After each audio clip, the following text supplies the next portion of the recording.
be ready for anything and everything. Um, Here we go. Welcome, welcome to the unique 79th edition of the Other Side of the Ball. Double A here with Chris, with the Viking, Suge Light, and Knox 25. So we're going to get into it real quick. So without any further ado, giving his State of the Union address, for lack of a better term, because he does have a flight to catch. One, the only, the owner and proud man of Asonville, Nevada, Suge Light. The floor is yours. Go ahead and take it, sir.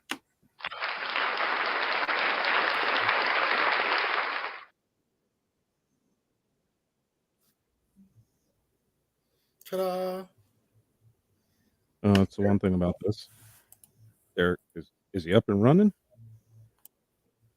He also... His mic is unmuted. Oh, well. This is Derek, going you off there? without a hitch. Oh, gotta love technology. Right, look. Always fun. I appreciate you, Big Rob. We got to show all the imperfections. Look, the spicy talk is coming. Like I know y'all got questions. I know there's a whole bunch of shit going on. Man, look, I got the same questions. We're trying to figure it all out. Did we lose Derek? We might have lost him. You know, yeah, he'll be back. That amazing airport internet. He'll be back. So am I supposed to talk about this shit or not? Well, that was just awesome. Whatever. Boston Nova. Okay. We're going to try this again. We're going to bring him back onto the stage. Once again, the owner of the Nevada division giving his State of the Union address. Ladies and gentlemen, once again, Derek Duncan. Can you hear me now? Yes, we can. Yay. All right. Well, first off, thank you, Dub, for the help out with the flex to StreamYard broadcast podcast tonight and getting us on both YouTube and Facebook. I think that in the interim, while we figure out how we're going to get back to a fantastic studio like we had before, that this will be a nice touch to give fans some greater interaction than what we had in the past. Quickly to mention what's going on with the studio, we have a pretty significant cost for being in that podcast studio. We've had no sponsorships for the year that we've been on there, so we've elected to move away from the heavy cost of a studio until we get sponsorships to cover it. So if you guys know anybody who's looking for a little bit of advertising and thinks that this is the platform for it, give us a holler. So with that, we'll talk about what's going on in Vegas, Nevada, as we speak. On March 24th, we had our inaugural, our 10th A7FL season, and we had a great group of games. The best game played was one between the Insomniacs and the Force. But unfortunately, after the game, there was we'll just call it a dust up in the parking lot. Two fans got into a altercation, not involving any physical altercation that we're aware of, but enough where two players involved with the Insomniacs were forced to jump in and, by their own statement, break up the fight. And in doing so, aggressively, I guess we'll say, is the opinion that we're understanding. It triggered security requesting that we call the police and get them involved, and the custodian who was on site actually putting in her report that there was a issue that got us flagged with the school district in some way, shape, or form. And I apologize for the overhead. I'm going to mute while this happens. Man, so that's unfortunate. So far, what we got is that we'll get the studio back as soon as we get some advertising running, which, I mean, we talked about it. Announcement over. Thank you, Scotty. I'm sorry. Thanks for filling. So that incident triggered a report with the custodian, and that custodian report triggered an issue with CCSD. We had what I would consider, for lack of a better term, a backdoor deal with one of the coaches to be on the fields for a lesser cost than what was costing us to be on the fields. And with that, unfortunately, I made a decision to not have police on site because it wasn't required for this backdoor deal, which was going to save us in the neighborhood of $1,700 for our event on a weekly basis. And that we did not have police presence that day to help diffuse the situation from just having them there. And unfortunately, whatever went off, and now 2 players have been banned as a result of us, quote unquote, losing our field.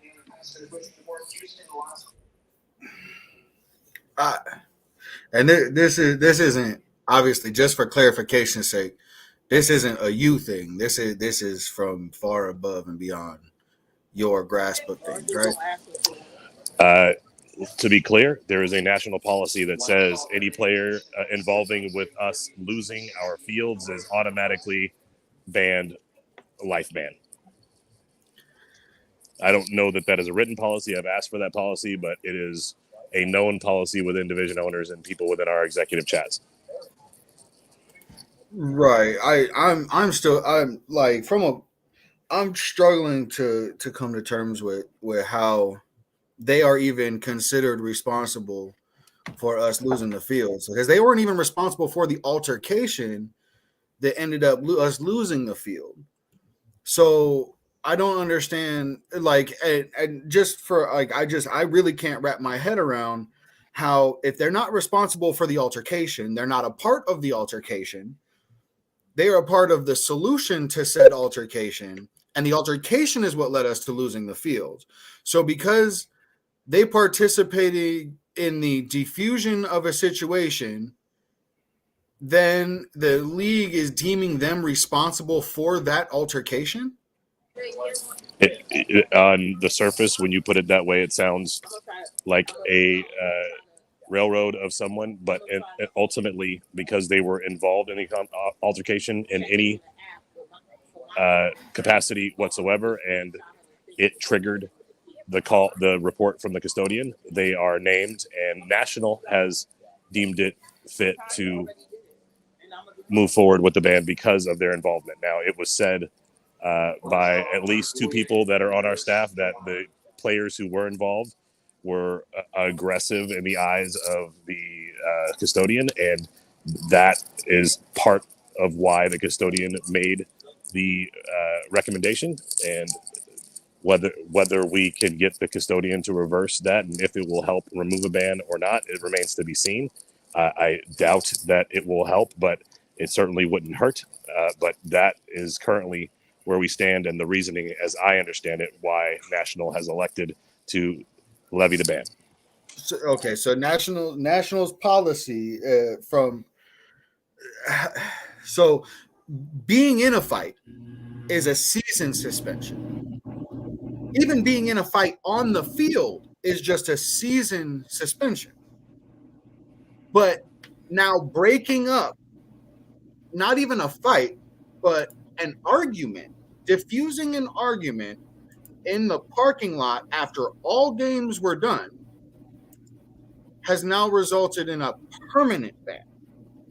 And it just so happens to be a no warning, no type of heads up or anything on it, and it just so happens to be on the Insomnia. It seems a little too coincidental to me. I don't understand.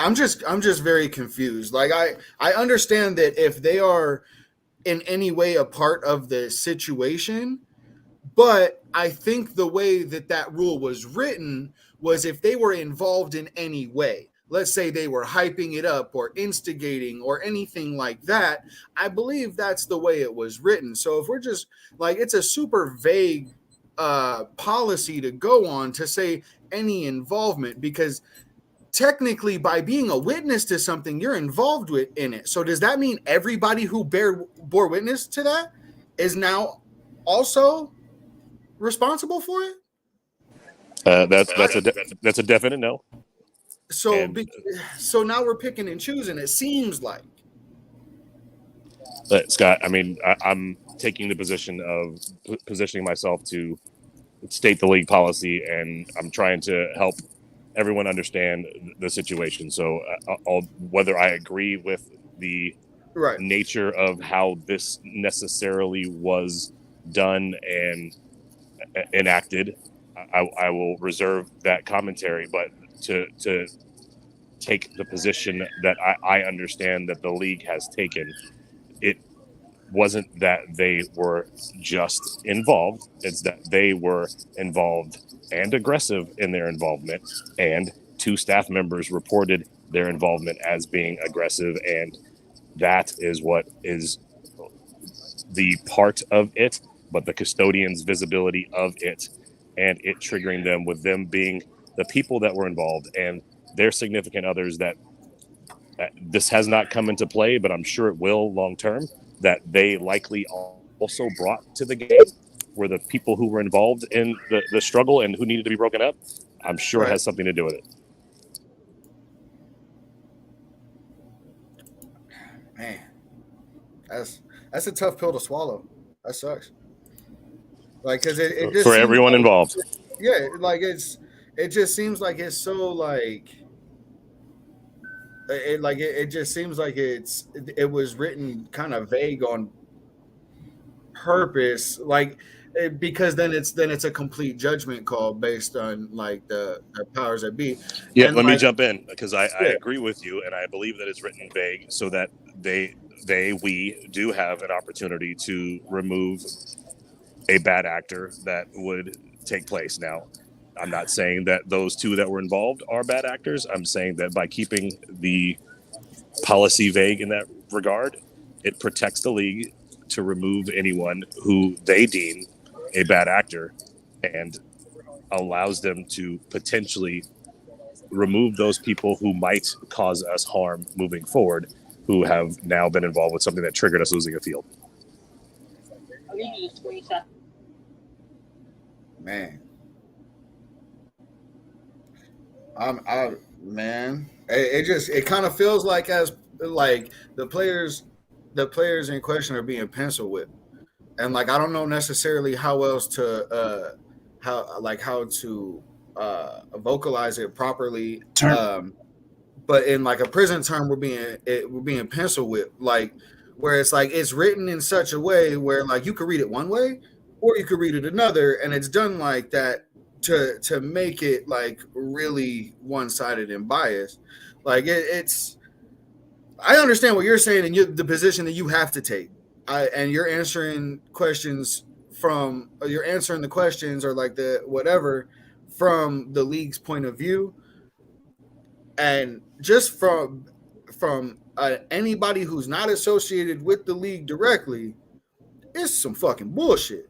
This is wild. Like it's wild, and I'm not saying you agree or disagree. Like it's just to put it out there, because I feel like this side hasn't been brought up.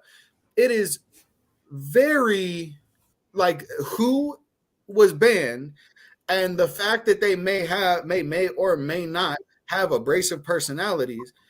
Like they weren't involved in the situation. They were not a part of the ignition of that conflict or the conflict itself. They were not involved in the conflict that caused us. They were involved in the situation, but not in the conflict that caused us to lose the fields ultimately. And I just feel like that if you narrow the focus and just make it the reported incident where one lady bumped another, and those 2 ladies who may or may not have had an association with those players ended up in an altercation in the parking lot that triggered a call to the police. Yes, if you frame it just like that, it's weird, right? Yeah. When you understand that the 2 players who are banned were the significant others of the 2 players and the people who brought them there, and then the people who then attempted. Seems like we lost down, and it triggering.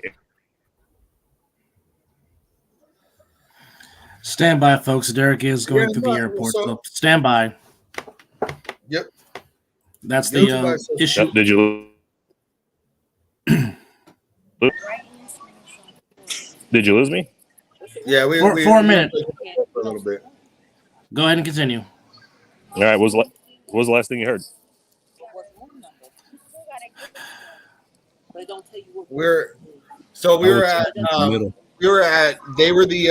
were the significant others of the parties that did cause us to lose it, and they were the ones responsible for bringing them in. Right. They at that point know that there's conflict between those two individuals. They are family members and brought them there knowing that there was conflict. So they have some responsibility in that. Whether I agree with it or not, that is part of the view of the league. Right. Yeah, but it seems like the view of the league always seems to line up against the Insomniacs in the Vegas division. Like the Vegas division as a whole in general, but it like definitely towards it. It's like the and at no point has anyone on or for the Insomniacs ever been given the benefit of the doubt or even the chance to really appeal their case at any point. And it's the optics are really bad for National. And because it's always that ends up that National is the one making the call. And we understand the politics of certain people that hold positions in the league and their relationship with National and their and how they say how people will word things and bring things up and answer things. That we respect that. It just always seems like there's a specific lean towards it, and it's the fact that there's no appeals process. There's no actual way for the players to voice what actually happened in their own words.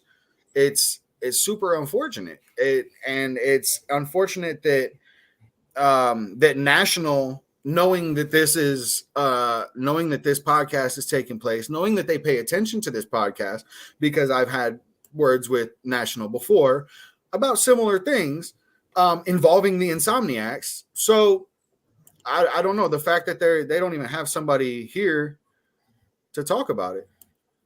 Like and apparently one of the guys that is suspended, apparently one of the issues is they think that that was a current and ex-girlfriend that were involved in the argument, and they thought that they brought that to the fields willingly, and that's not what happened.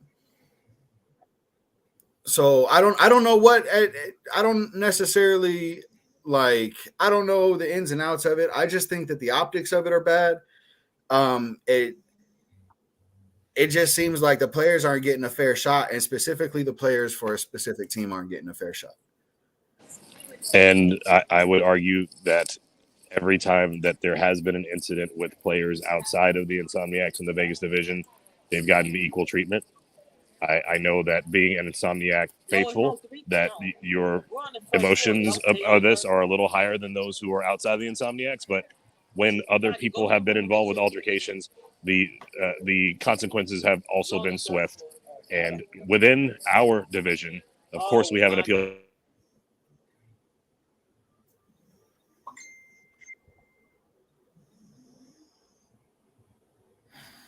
All right, folks, stand by as, again, Derek is going through the Terminac inside the airport. So bear with us as he is giving us his insight on what happened during week 1 of the season with an altercation. We lost him. And we lost him. So he will eventually be back to finish his speech as we're waiting. He had to go. He had a fight. Okay, well, we're waiting on someone to come on, but he's waiting for stuff to happen, so he will be on momentarily. So I just want to say, while we wait for that, hold on, he's back. Hold on. Okay, Chris, say your point, and then we'll have Derek come back on. Go ahead, Chris. Let Derek speak because he's got to go. So let him speak. I'll say afterwards. Okay, Derek, go ahead. Yeah, so I forgot. I lost my train of thought, guys. By the way, if you're on StreamYard and using your phone, I recommend you turn on your Do Not Disturb because every phone call you get kicks you off. Heard. Public service so announcement. I don't know where I left off. What were we talking about? Oof. You were talking about possibly there was a significant other of a player or ex, something along those lines. I don't believe that was me. I don't believe I said No, that. I Okay. said that. No, I said that. Okay. Oh, I remember I said that when other teams have had issues, our handling of it has been swift and firm. There in our division, there is an appeals process. In national, there isn't one that's written. There have been appeals that have been taken, but there is not a appeals process at the national level. And to your point, Scott, they act quickly, and it seems to be unfair, but it also protects the league at a corporate level to protect their sponsors and protect their image in the public when it comes to the fan base and their sponsors, who eventually will be the people that we need to toe the line for, if you will. Okay. Okay. All right. Okay. Yeah. Chris, if you want to make your point, you're welcome to, and we welcome Knox 25 visually to the show. Hi, Knox. How are you? Welcome. What's the deal? I was there. I was listening. Been listening. So somebody asked me my feelings, or somebody asked the crowd their feelings about me. I'm not sure which one, but They did mention your name. Yeah, the one thing that I will say is that I find it very difficult that you have a situation like you do where no punches were thrown. It was a breakup of not what I would consider an altercation. How can that be an altercation if no punches were thrown? They were gone back and forth. And you have two guys that were banned instead of when I heard about it was like, okay, the initial was, all right, a suspension, a game, and that's it. So this doesn't make any sense. I'm not sure how else to put it. I mean, if we read through and we say that, hey, if there's a punches thrown or whatever, you're gone for the year. We get that. We understand it. Everybody understands the situation. I mean, hell, that's through most of the football leagues that we play in. But at the same time, this part I don't totally get, because it's like, all right, no punches were thrown from the females. No punches were thrown from the dudes. All it was an altercation that was going back and forth. And I don't know the ins and outs of it. I'm not going to sit here and act like I do. But at the same time, if I'm looking at it from where I am, and what I'm hearing is really no mix up, no fight, just a verbal altercation. I'm finding it difficult to do anything to these young men, especially not ban them. Well, guys, I got good news. You got me all night. My flight has just been postponed to 8:40 p.m. Oh no! Oh, okay. I mean, That's wild. That's all right, well, Okay. Now, before hold on. Before we continue, Pack, he will come on. He's dealing with something at the moment. The link has been sent to him. When he's ready, he will come on. Derek, you may continue. Go ahead. All right. So to Chris's point, what transpired when we said it was going to be that a warning was issued for on-field stuff. The off-the-field stuff hadn't triggered any consequence that we are aware of until we got word that we lost our back-end deal with Chaparral. So there was the back-end deal with Chaparral that triggered the ban, and it was the verbal altercation, we'll call it, in the parking lot that triggered the report from the custodian that triggered the close of the back-end deal.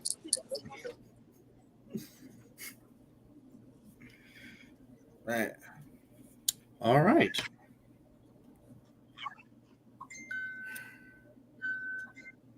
I don't even know. I don't even know what to say. Well, we will come All right, back to this subject in a second. That's my official position. No, I can't. Yeah. All right. That's a very, very. All right. So we will hop back. We will hop back. Hold on. Knox, you got anything to say on the situation before we put our first guest on?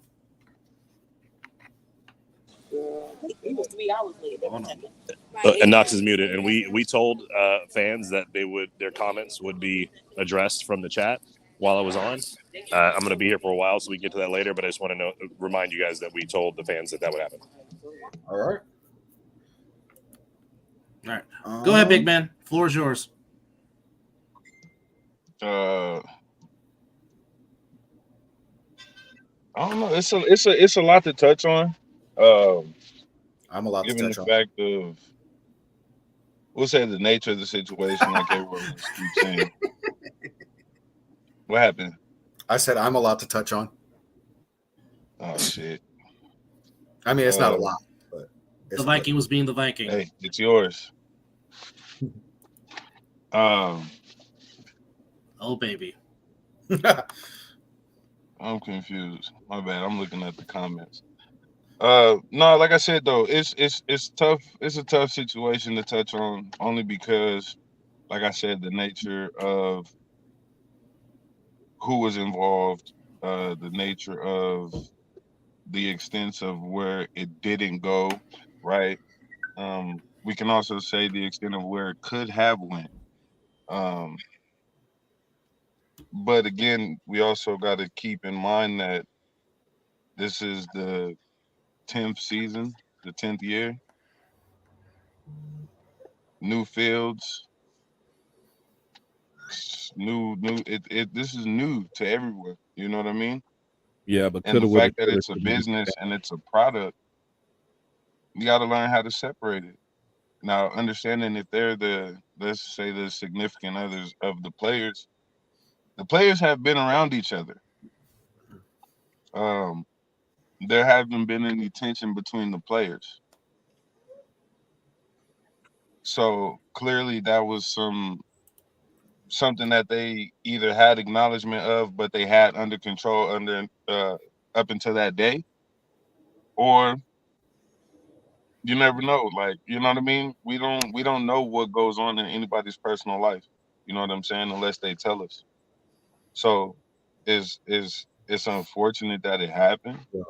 I'm good with both of them, so I know what I know.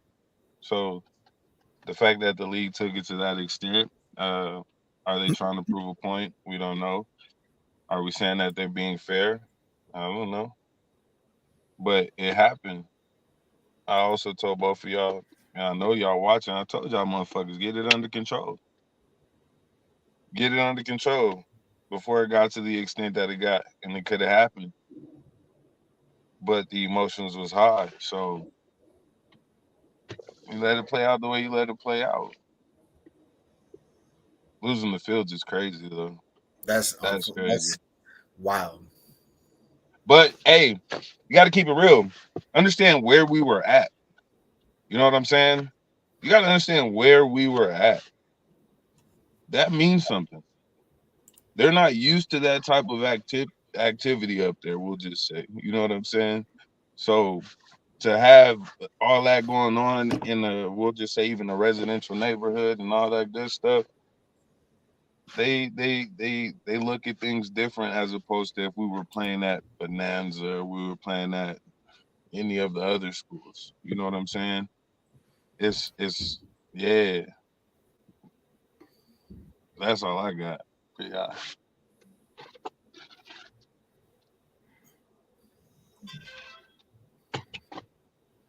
I'm at a loss for words. All right. Anybody else? All right. Well, we will get back to this subject in a few because we do have two guests that want to I will say address what they have to this say because I guess they were witnesses to the situation. But hey, because of this, two of the biggest names in the league just today said they're not playing no more. Who? Because I didn't see it. Wilk and Mac have made comments about that this shit is fun while it lasted. It's getting to the point now where it's just goofy. Like this was supposed to be better than semi-pro. All right, now let me ask you a question though. Would it be goofy if it was anybody else? And let's be realistic. Let's be realistic. This is Knox talking to Viking. I don't want to talk to Scott. Yeah, no. I want to talk to Viking. If it was anybody else, right? The situation is wild. Would that shit be goofy? Mason, I don't give a fuck if it was Mason from the Gold and Jeremiah from the Gold. This shit is weird for people to have not been involved in the conflict, but were trying to be a part of the solution, are now permanently banned. Even but if do they you got wild hair, understand when a civilian that is not involved tries to get in the middle? And they try to break it up. From what I heard, I didn't see it. You know what I'm saying? From what I heard, a civilian that does not have anything to do with it is just trying to be a concerned citizen and trying to break it up or whatever. Let's just say they get hurt. Now they like, what the fuck? Now you done changed their perception about the whole situation just on themselves. So I get what you're saying, but you also have to think there was an individual that was involved that didn't know neither of them. And probably knew more about the situation than a lot of us. Hey, that's also so we don't necessarily know the ins and outs unless you were there from the time they walked out that gate until the time that everybody dispersed. And there was only a select people. It was only a few select people that were there for that whole extent of that time. You're right, and I was not. I know that. I know that. Right, and I. You know what I'm saying? So that's what I mean. It's one of those where there were levels, bruh. It didn't just. It wasn't just. They're my brothers. I love them to death. So I'm not going to. You know what I'm saying? It could have been resolved to where none of this could have happened. None of this. Easily. I swear to God, it could have all been prevented. All of it. Easy. You feel me? Yeah. Now, again, yes, they were still trying to diffuse it, but understand if they're yelling or if they're not really just, they don't know who's in front of them. The people, this is their first time seeing them. So if they're seeing, let's just say, because Derek said it, they're seeing aggression and all this other shit, you don't know how that person is going to take it. In a sense, she probably could have felt threatened. You know what I'm saying? You have to, we can't be one-minded when it comes to this.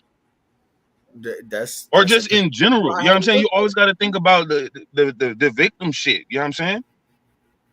In this sense, it was like, yes, they're the victims because yes, they got kicked out the league. Yes, they didn't have nothing to do with it. No punches were thrown. Nothing. It was not even no real police involvement.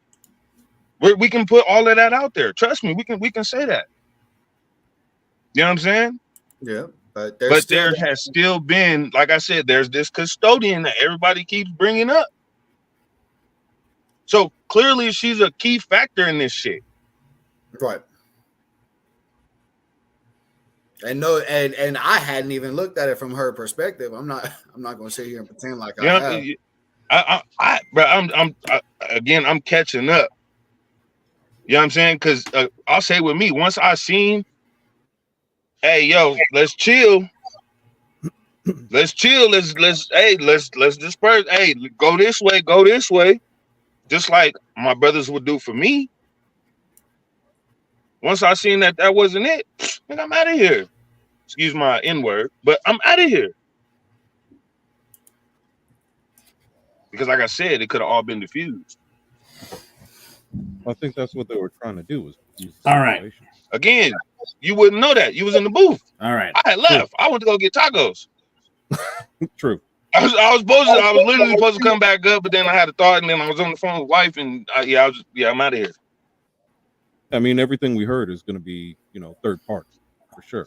Of course, and that's why I say the only people who can really speak on it, and that's if they really chose to. You know what I'm saying? Is the people who was there from the time, like I said, they walked out the gate, right, until everybody dispersed. Yeah, it's true.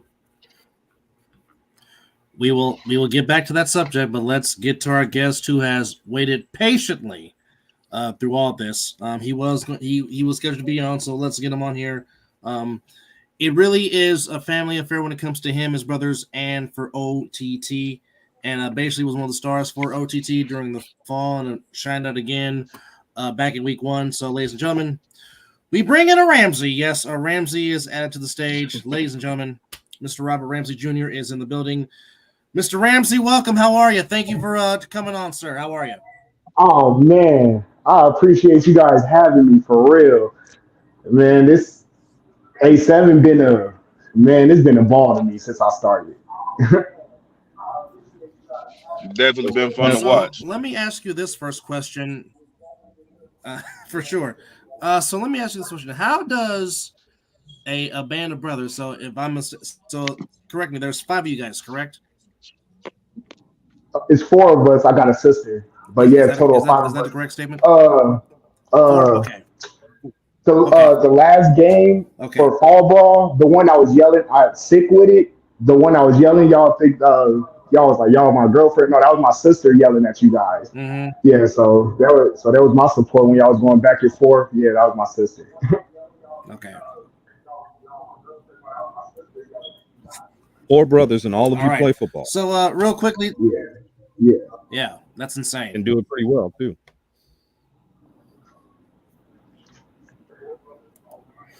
Go ahead, Doug. All right. So real quickly, tell us. No, you're good. So real quickly, tell us about your football background. Tell us how you discovered A7FL and what made you decide to take your talents to over the top. Honestly, I've been playing football since I was yay high. You feel me? I started off at Little League back in Minneapolis, Minnesota. I played for Corcoran. I stayed at linebacker, moved around to running back. You feel me? Just whatever I like. Then I ended up getting to high school freshman year. I played for South High School on varsity, starting linebacker and everything. Um, about my 10th grade year, I started to play football, but then I ended up moving to Las Vegas with my mama and all that. And I tried to try out for Clark. Clark, they had their favoritism, so I pushed forward with that. I ended up going to Desert Oasis. I didn't try out for a football team, but I tried out for a basketball team and made it. But then I ended up doing the left route, how everybody messed their career up in high school. You're doing high school things, you feel me? But I ended up graduating, taking a couple years off, and this recently passed the fall brawl. Coach Lee had Coach Lee had talked to somebody he sponsored us in a smoke shop. He sponsored us, and he was like, "You still play football?" I'm like, "Yeah, I play football." He ended up giving me Coach Lee number, and literally like 6 o'clock that same day, Coach Lee called me and told me to come out and show out the next day. From that point forward, Lee seen something in me, and I feel like I'm getting back into football, ready back into it. Hold on, we'll bring him back in a second. Live TV, folks, how you make it happen. So stand by, folks. But I end up, of course, there's a lot of buffering that will go honestly, on, so we apologize in advance. Lee just gave me that shot, and I took Go ahead. it. Yeah, Lee just ended up giving me that shot, and I ended up stepping to the plate, and now y'all see me on TV. Yeah, we do. We see you all balling out every Sunday. Yeah, Y'all are it's a couple. I'm a couple years off. I don't really think there's a play that is called, especially on the defensive side, that isn't involving one of you guys. There's definitely not too many highlights from OTT that doesn't involve you guys. Big blocks, blocking downfield with enthusiasm, like chasing down plays from behind. Like y'all are really everywhere, throwing yourself in the line of fire time and time again. It's really incredible to watch. Like you guys are an inspiration, and the way you guys play together and for each other, you've seen what it's done for y'all roster. Yeah. Y'all roster is exponentially, and you guys have only picked up dogs. Like my boy Zach Cerrone, you guys picked him up. He's a dog on the D line. So yeah, he is. Like y'all are putting the pieces together, and I've always said y'all were just a couple of pieces away. And now that y'all put on another 60 people, now if you cut like 50 pounds, like you cut like 15 fat away, y'all gonna be a real contender.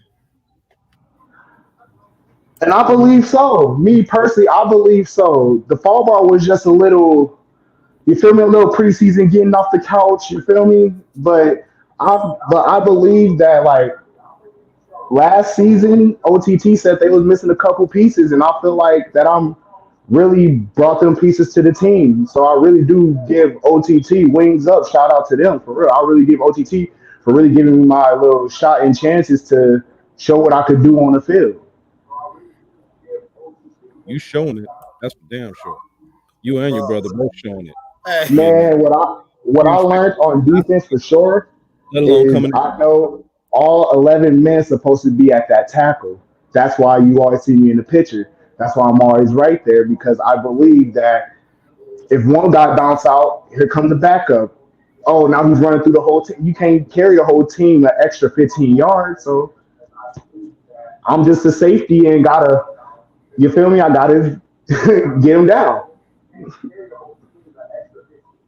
You've been showing up all over the field, man. That's for damn sure. And I like watching it. It's Yeah. And it's nice me watching personally, now. I'm not me personally. You could try to run me over. You could try to catch We over saw Say me. outside. It might be, you feel me? It might be a little bit that you get, but I guarantee you the next play I will make it up. I guarantee you the next game I will make it up. Next quarter I'll make it up very, very soon. Very soon. Best believe.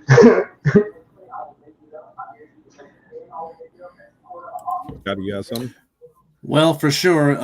They cannot question your heart for sure. So just take us back to the first game against the Gold. Just what worked for you guys defensively and what worked for you guys offensively in that 42-0 shutout against the Gold back in week 1? Honestly, the game plan with them, it was just so we could just get our second string a little, you feel me, a little taste tester of the field. It was nothing really too major on the go. It was just a little, you feel me? It's because it's preseason. I mean, it's not preseason. It's first game action. There's no need to go out and then we let alone. We knew we had sick with it the next week or the following week after that. So Coach Lee just put the second string in and let them ball out. The first string was just getting a little reps in and all that, but I'm pretty sure when we come and get sick with it, we are prepared. We are ready. Well, And not honestly, So we're real not quick, they even talk about that honestly, we're because I not don't know if even you noticed. it's not even the simple fact of we're prepared. It's a whoever we got on next, whoever's on deck, that's who we you feel me? That's what we prepare for. It's not just sick with it because you're from sick with it week 2. Week 3 we play what? Hunters, I think. Week 4 we play Force. We just don't focus on the future. We just focus on the next game for real. Well, keep this in mind because you talked about sick your opponent on Sunday night. Now, keep in mind that was the highest scoring game in the history of the American Sevens Football League with a 92-38 score. So, Oh on your end, man, that was a what do you good think game. you got to do to make sure that sick does not score? What what you got to do to make sure that sick doesn't score 92 points against you guys again? What's the key? Really can't speak upon that because that's a part of the game plan. You just know we got to we just got to shut them down. You feel we got to we can't take them motivate. We can't take that. We can't give them the energy to get that high of a scoreboard. You feel me? Like us as OTT, yeah, teams fight, but I'm not. We can't let them get the first quarter action with us, and then now they on the other sideline laughing at us and trying to. You feel me? Because break down and all that. You feel me? Eventually it's gonna break down, but we can't let sick see that. So if we really get our minds into this game, y'all will have a game of the week. so my question is simple though. I noticed that when you guys in that first game you had 3 quarterbacks. Are you guys going to concentrate on one this weekend? You don't have to tell us which one, but are you going to concentrate on one, or are we going to see the platoon again?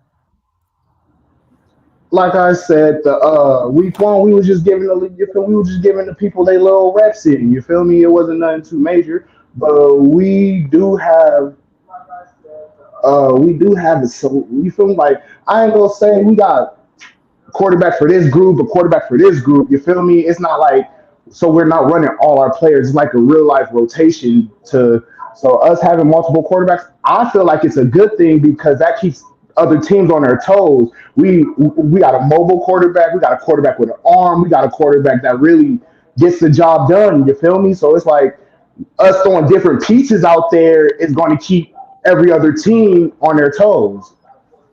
But do you feel like that would be doing too much? Do you feel like you can get a consistent flow if you constantly switching it up? Seems Me like you personally, get into their game when you do me that. personally, our OTT got some dogs. You feel me? We adapt to anything. OTT able to really handle any situation. I believe that Coach Lee is able to really adapt to no matter what circumstances we are under. He go make it. He go get it done.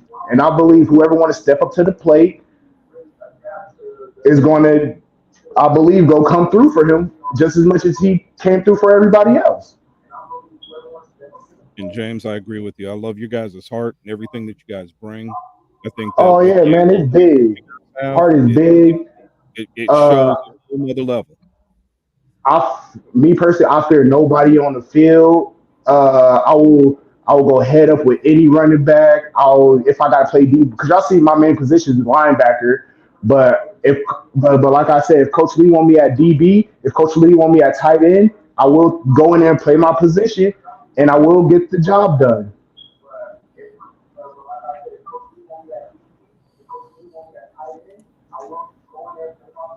Man. Well, I'm Hey, interested to see what All goes right. on Sunday because Anybody got that whole anybody? Any?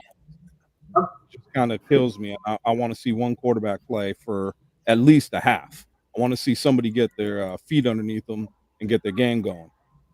I want to see more Trust Yodi. me, trust me, you're going to see a lot of Joe. You're going to see a lot of Yoda. You're going to see a lot of Smooth. You're going to see a lot of our quarterbacks really make something work for OTT. y'all gonna work in that backstack position for Smooth or what? Hey, Hey, however, why Smooth, backstack? Why he Let can't go Smooth. main quarterback? He you can, but feel me? I Yodi, mean, like work if you let smooth and like let him not like if he doesn't feel like if you just let smooth is the best way I could put it and let him relax is like have his Newport before the game and really move out like out there at the backstack he can really like change the game for you like and then if you don't once like one he weighs about 145 pounds man these DNs are getting heavy like yeah. so him giving him the space to be able to move with the ball like to have somebody to have to chase him from jump might give him a little bit of extra time. Well, you're gonna have And to I use believe, that against a I team with believe no experience And I because if believe you Smooth and play an Yodi able experienced to. team, They're then really they're able to already be gonna know mobile what with to. it. You know what I'm saying? Yeah, That's most why I Vegas say, teams know how to do do you that. use the time to experiment, or do you run your shit? Because if it comes down to, like I said, an important game, there's no time to be experimenting. And there's also something to say for And I agree with you, when Nas. I agree it with works you. against It is like we're going against a top division team, and I feel you that You know really what I'm jumping saying? back and They forth they from they under quarterback. they understand those schemes. You know what I'm saying? right. We understand those schemes. We understand when we see certain players in certain positions, we know why they are there, right? When you play in an inexperienced team, it's different. You know what I'm saying? Because they don't know Yeah, what to expect. Yes, they probably seen it on the film and shit like that, but they haven't, let's just say, been a part of the the actual play itself. You feel me?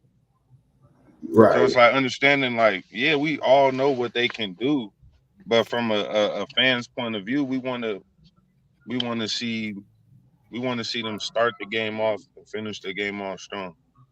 You feel me? Yeah. Yeah. Find a system and All run 4 it. quarters. But I feel like anything that OTT is really real life, OTT is real life capable of handling last minute situation, even if like say Yodi get hurt, now we only got Smooth as quarterback. Now we gonna have to adapt to what we got going on. You feel me? Or vice versa. We all know that both of them got arms. Like the whole league know that name ring bells in the league. You feel me? And I'm glad that they real life is on my side because when I was going against them, what they play for the Outlaw in the fall, bro, it was fun playing against them. I had, you feel me? It was no, but Hey, now so that they, let me my bad. I don't mean to cut you off. Let me say now this you because good. I want to go back on like what I said as far as experimenting. Right now, we all can acknowledge that we've seen you guys giving back. You guys have definitely been giving back to the community. You feel me? We've seen you guys post. You know what I'm saying? You guys have been pretty consistent with that, right? Now, Yeah. within you guys giving back to the community, are you guys one of the teams that practice? And if you guys do practice, what are your numbers like to where is not necessarily an experiment? You actually have all of those key pieces there. Um, More so because right now, literally practice is going on right now, and you feel me? I prefer practice over the podcast, but you feel me? I like to get my reps in. But as in an organization that help other people, we always make time for that. That have nothing to do with because practice don't start till 5:30. You feel we do it early morning when people can get out the house, when people are able to help and volunteer with the little like everything that OTT did, I give props to Lee because he's really putting his whole heart, effort, blood, sweat, and tears in this organization. That's why I believe in Coach Lee that whenever like trust the process. You feel me? That's all I could say. You feel me? Trust the process because I believe the outcome will be great, and I hold my head high to that one.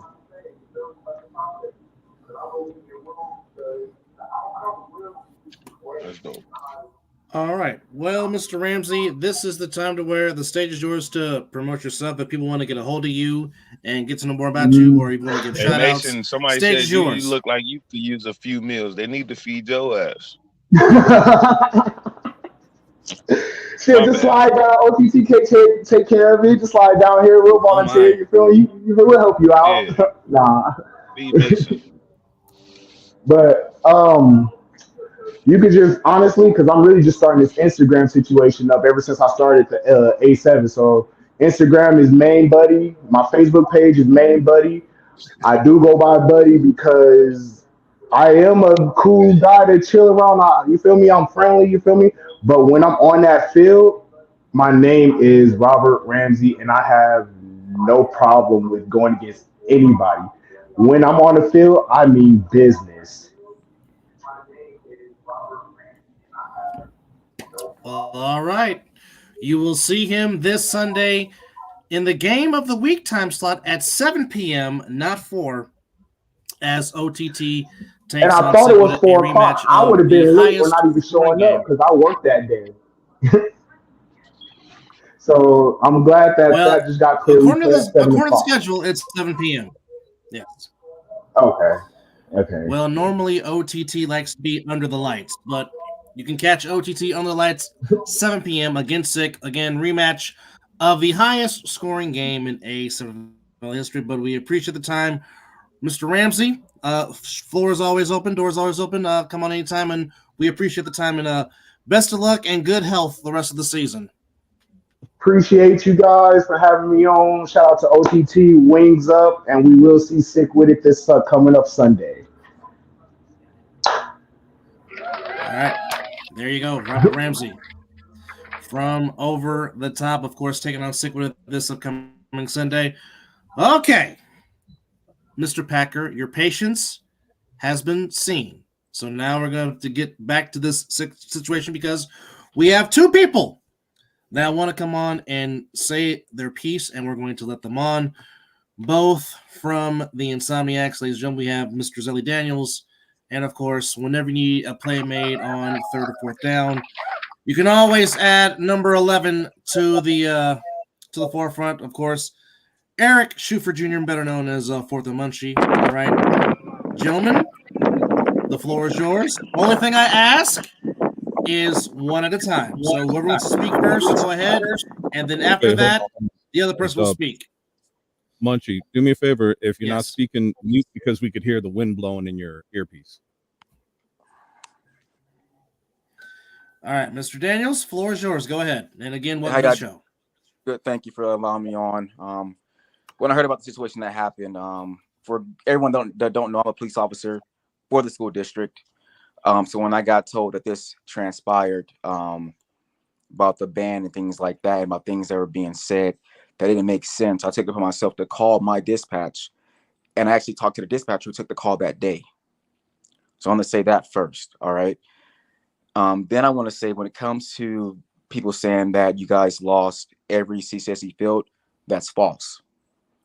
And I've been talking with Derek maybe like the last 12 hours, and I'll let him give you guys that news, but just know that is false. It takes a lot to get banned from the school district, a lot. When it comes to Liberty, when I did not hear the name Ritz Morocco, I knew something was not right, because nothing happens on Liberty High School football field without Ritz Morocco knowing. He's the head coach there. He runs his language. He runs shit there. So when they said some Dion, He the AD too. what was that? I said he's the AD there too. He's also the director. When I didn't hear his name come out, I knew it was a problem. So I don't know what happened there, but I know when Morocco's name was not mentioned, when I was talking to someone, I'm like, yeah, something went wrong. It was probably something backdoor. Now, to go to the incident that happened that day, I'm going to let you know what I saw, because I was there the entire time, and I'm going to let you know the facts that I got from my dispatcher, if that's okay. Is that okay? Go, floor is yours. Go ahead. So after the game, everyone was kind of huddled up in the little area by the bathroom. I don't know who bumped who, but a bump happened. They start getting verbally arguing.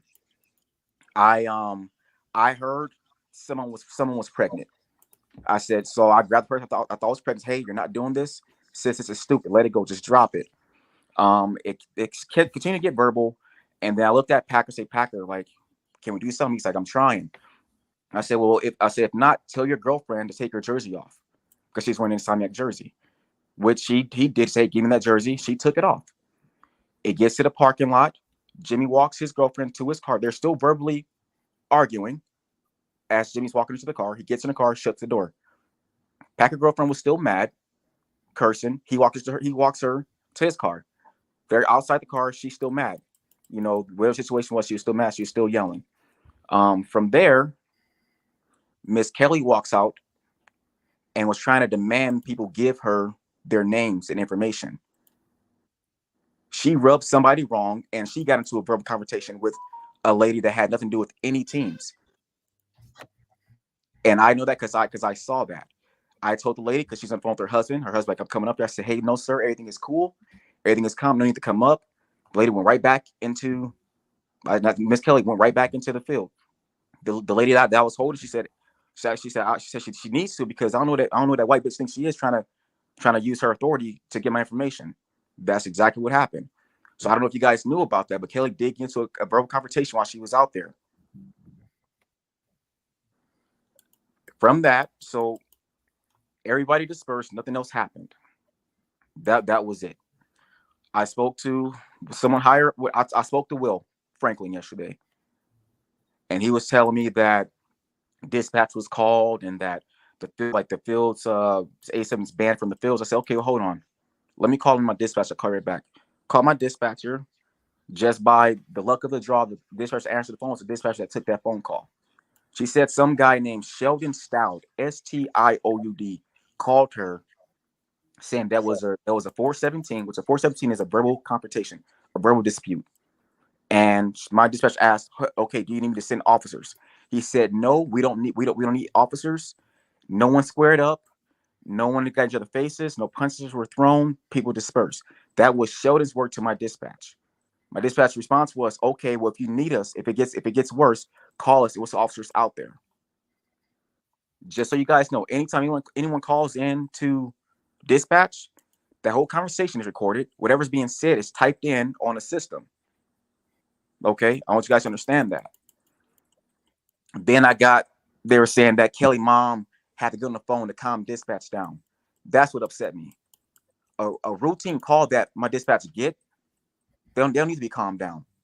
We worked October 1st. We worked the George Floyd riots. You know what I'm saying? We work big calls. So then he said, can you just confirm to make sure?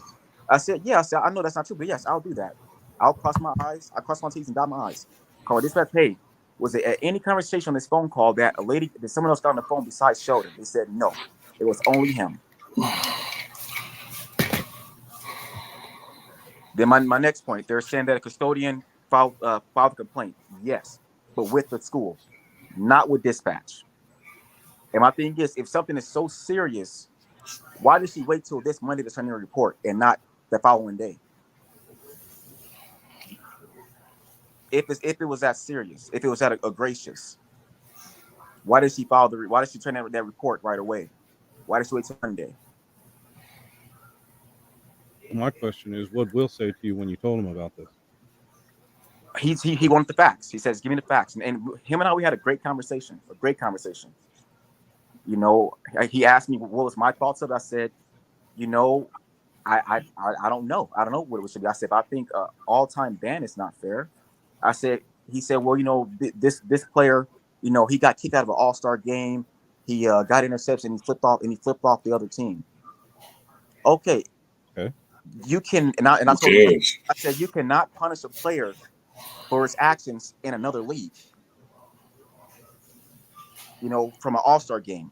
If you're gonna give discipline out, make sure it's with incidents from your league, not from any other leagues. And he also said the same thing. Like he said that at some point last year, Jimmy ran after pressing of the referee. I said, okay. I said, if you're trying to ban them off of things, A7, by all means, do what you got to do. I said, but if you're trying to ban them just off the 24th, they actually did the right thing.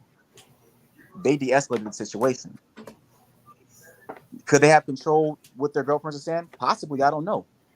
I don't know their girlfriends. I don't know that. But I know they did every effort to de-escalate it by Jimmy walking his girlfriend to the car, shutting the car door, Packer walking his girlfriend to his car. So I don't understand where the ban came from. You know, and then he asked me, what would you do to stop things? I said, well, I'll hold everybody accountable.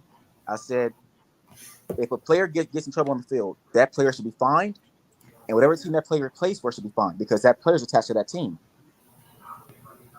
I said, then say if a spectator, like on the 24th, something happens, because the spectator is part of that player gets fined, and because that player is part of that team gets fined. I said, but what if some would say that the Insomniacs have paid enough fines? I have to agree with you. But what I'm looking at it as Knox, just the 24th. Why they got banned? They're basing it around. But you can't say that because you brought up other stuff that I didn't even know about. I didn't know about you. You said Jimmy Rushing, pressing or something like that. That's what I got. I seen the Packer flip off. Of course, that's Packer doing Packer shit. You know what I'm saying? So of course we're not going to hold that.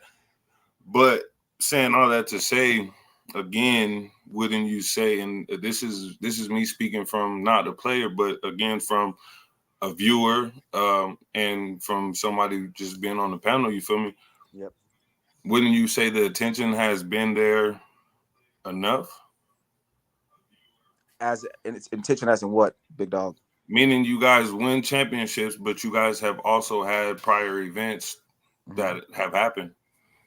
And he did mention that every year with Insomniacs has been a problem. And I said, yeah, you have a point there, you know, but the prior history that with a player, like for instance, the last one was Tay, that happened on the field. Tay but you also you say it's a player, but because they're associated with the team, it's an organization too. So it's all in one. It's the player, the association with let's just say the girlfriend, fiance, whoever, and the team. Mm-hmm. Is one. I agree, and that's what I suggest. I said maybe you guys can try that, and I also asked. I said, what is there anywhere in your player code of conduct that says that if that happens, like the 24th, that player is to be banned? And Okay. he said he was not sure. Would you it was brought up, and I actually agree with it. I probably didn't comment on it. I'm not too sure who said it, but would you agree that there should be some type of players association? I agree. Yes, I do. Yes, I do. Just from this instance, Knox, you're punishing two guys that did their very best to de-escalate something. So they're being punished for stopping the fight. Well, can we back this up just a second here? Yes, sir. Go ahead. Something else that you said that I caught on to. Yes. So, are you saying that? And I'm asking. I don't want to put words in your mouth. So please, this is just the way I understood it. So I just want to ask. So you saying it wasn't the fight that made us lose the field? No, I don't believe the field was lost. I don't believe that. I think the backdoor thing with Morocco not knowing, again, Morocco's been at Liberty almost 20 plus years. Nothing happens on that field without him knowing. Who is Morocco to be like exact? Head coach AD.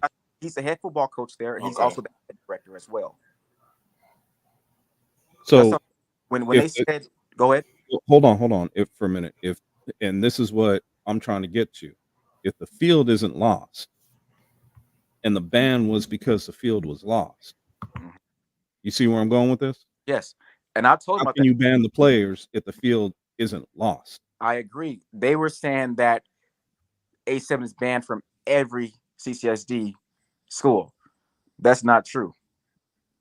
And I'll let Derek inform you guys of why that's not true. Okay. Yeah, guys, I was clear in my statement previously that the fields being lost was us losing the backdoor deal that got us to the Chaparral field. So I understand that we're looking at it as an overall CCSD ban, and that, as I understand it, may not be the case, and I don't think it is the case, but us losing the backdoor deal that we had is the reason for the ban as it was relayed to me. Gotcha. If you want, Derek, you can announce the news. It's set in stone. Well, I don't know the full gravity of it, but Zelly has put his name on the line for us in the A7, and we do have the capability of going to Cheyenne High School for the remainder of the season. I have not reviewed the requirements for it yet because this news just came out today as I was preparing for the podcast. He actually was the person who kicked me off of the show the first 3 times because he kept calling. So next time, send a text, damn it. But great news. So we're going to review that, make sure everything can come together the way we need to, and we may not be at Ed Fountain after this week. So with that being said, wouldn't that also impact the fact that we are not banned? Therefore, these Chris, not be gone. The way National has positioned this, I don't know that to be true. I think that the way it was relayed to me, that if Chaparral or Liberty both make the statement that we're not banned, because those were the places where we supposedly may have been banned from, specifically Chaparral and specifically our backdoor deal, that there may be an opportunity for a conversation. Oh, damn, Derek, we lost you. Generate reinstatement. Okay, can you hear me now? Say that last half again, because we lost you for just a sec. It was said to me that if we were able to get Chaparral to say that we could play there, that it may go along, it may have some influence on reinstatement, but that did not say that it would create a reinstatement. So I guess it's incumbent of us to somehow get that in writing. I asked Devin Jones, who was the person who helped us with the deal, to see if he could do that, if that was the case. But those who were involved, if you have any connections, or those who are associated with this, if you have any connections to Chaparral and or Liberty, to get the full ruling from them, to get an understanding of where we're at, that supposedly would go a long way towards putting us in a better position, but would not guarantee a reinstatement. Gotcha. Zelly, if you can make that happen, man, I think that's that'll go a long way. I got Cheyenne because that's where I work at. Gotcha. So what we need to do is find out if anybody knows people at Chaparral and or Liberty to get that going, so that way we can because look, I'm not gonna lie. When I saw what went down or should I say when I heard what went down, your perspective is probably the clearest I've seen and heard on this situation. And while I think that there are some things that have happened in the past, we can't bring up the past for what happened now. I don't think that anybody can stand on that. I think that you have to go with what's going on and what's happened and transpired in the immediate. And so that being said, my thought was, if somebody has not been banned, or excuse me, if somebody has not lost a field and there's other means, because I mean, if it was all of CCSD, okay, we might have a situation that we can't overcome. But the fact that it is not all of CCSD and that there are other places to go, I'm just lost in the fact of why. And I'm putting this on national. I'm not putting it on anybody here. And I'm not saying I'm not going to sit here and say, well, Chris, I just said that it's specific to Chaparral. So the overall ban from CCSD is not how it was relayed to me from national. So we keep bringing that up, and that's not what the challenge is. It is us losing the backdoor deal to Chaparral. So let's just say the deal with Chaparral didn't get lost. Does that reverse the ban? It should. I don't know that it would, but it. I mean, in my opinion, it should. Why wouldn't it though? Because technically, you didn't lose the fields.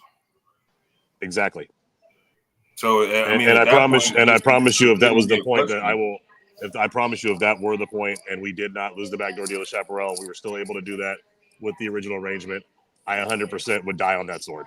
Like, there's no reason why our guys would need to be a lifetime ban for whatever there was. If there was a suspension that needs to be levied, hold their ball game. But the condition of them being banned is us losing the backdoor deal at Chaparral. So if that is reversed, I don't see any reason why there shouldn't be a reversal of that. But that is my opinion, and I will die on that sword defending it. So that's where we're at with it. I just don't understand how two players that you can say have prior history. That's what you're going to say. Did the right thing by stopping a verbal confrontation, by stopping school PD, HPD, LVMPD from showing up. They stopped that by de-escalating the situation, by getting the girls separated. They got banned for doing the right thing. But did they stop that, or did Derek stop that? Because No, I heard somebody else. Who made the call to stop it? Knox. So Derek wasn't even there.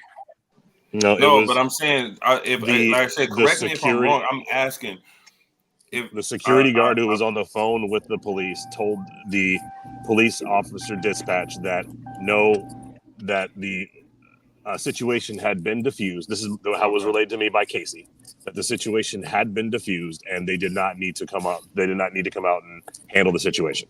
That that's what I was asking. Who stopped it besides that does not say stop Jimmy the and custodian. Packer? That Who else was involved? You know what I'm saying? I was listening to everything y'all was saying and listening to Derek, and I wasn't really saying that, but when Derek was talking earlier, it was something that Derek said that stuck out to me. And Derek was like, when another player in Nevada is disciplined because of XYZ, whatever it is, that they do get disciplined and yada yada yada, which I get, I understand 1,000%. Me and Derek talked last night. I can always call Derek. Derek's my guy, but at the same time, I think we gotta look at the situation for what it is. This is players getting banned for something that they didn't do, not players getting banned or something happening, being disciplined for something that they did. So the where the discrepancy comes in and the shit that's not adding up and not making sense is how a ban can be put on players where A, they didn't violate a code of conduct, B, they didn't do anything wrong, and C, this is literally just the the damn national saying we can do whatever we want because we're us. And I don't think that's right. Whether or not players are getting disciplined in the league in Vegas, which I've seen it happen. I've seen players be suspended. I've seen players be kicked out and shit like that. Like, I get it. I'm not saying no other players gets disciplined in Nevada. I'm not saying it's only us that gets disciplined. But when it comes to national, we're the only ones that consistently have to go through this, and it doesn't make sense at all.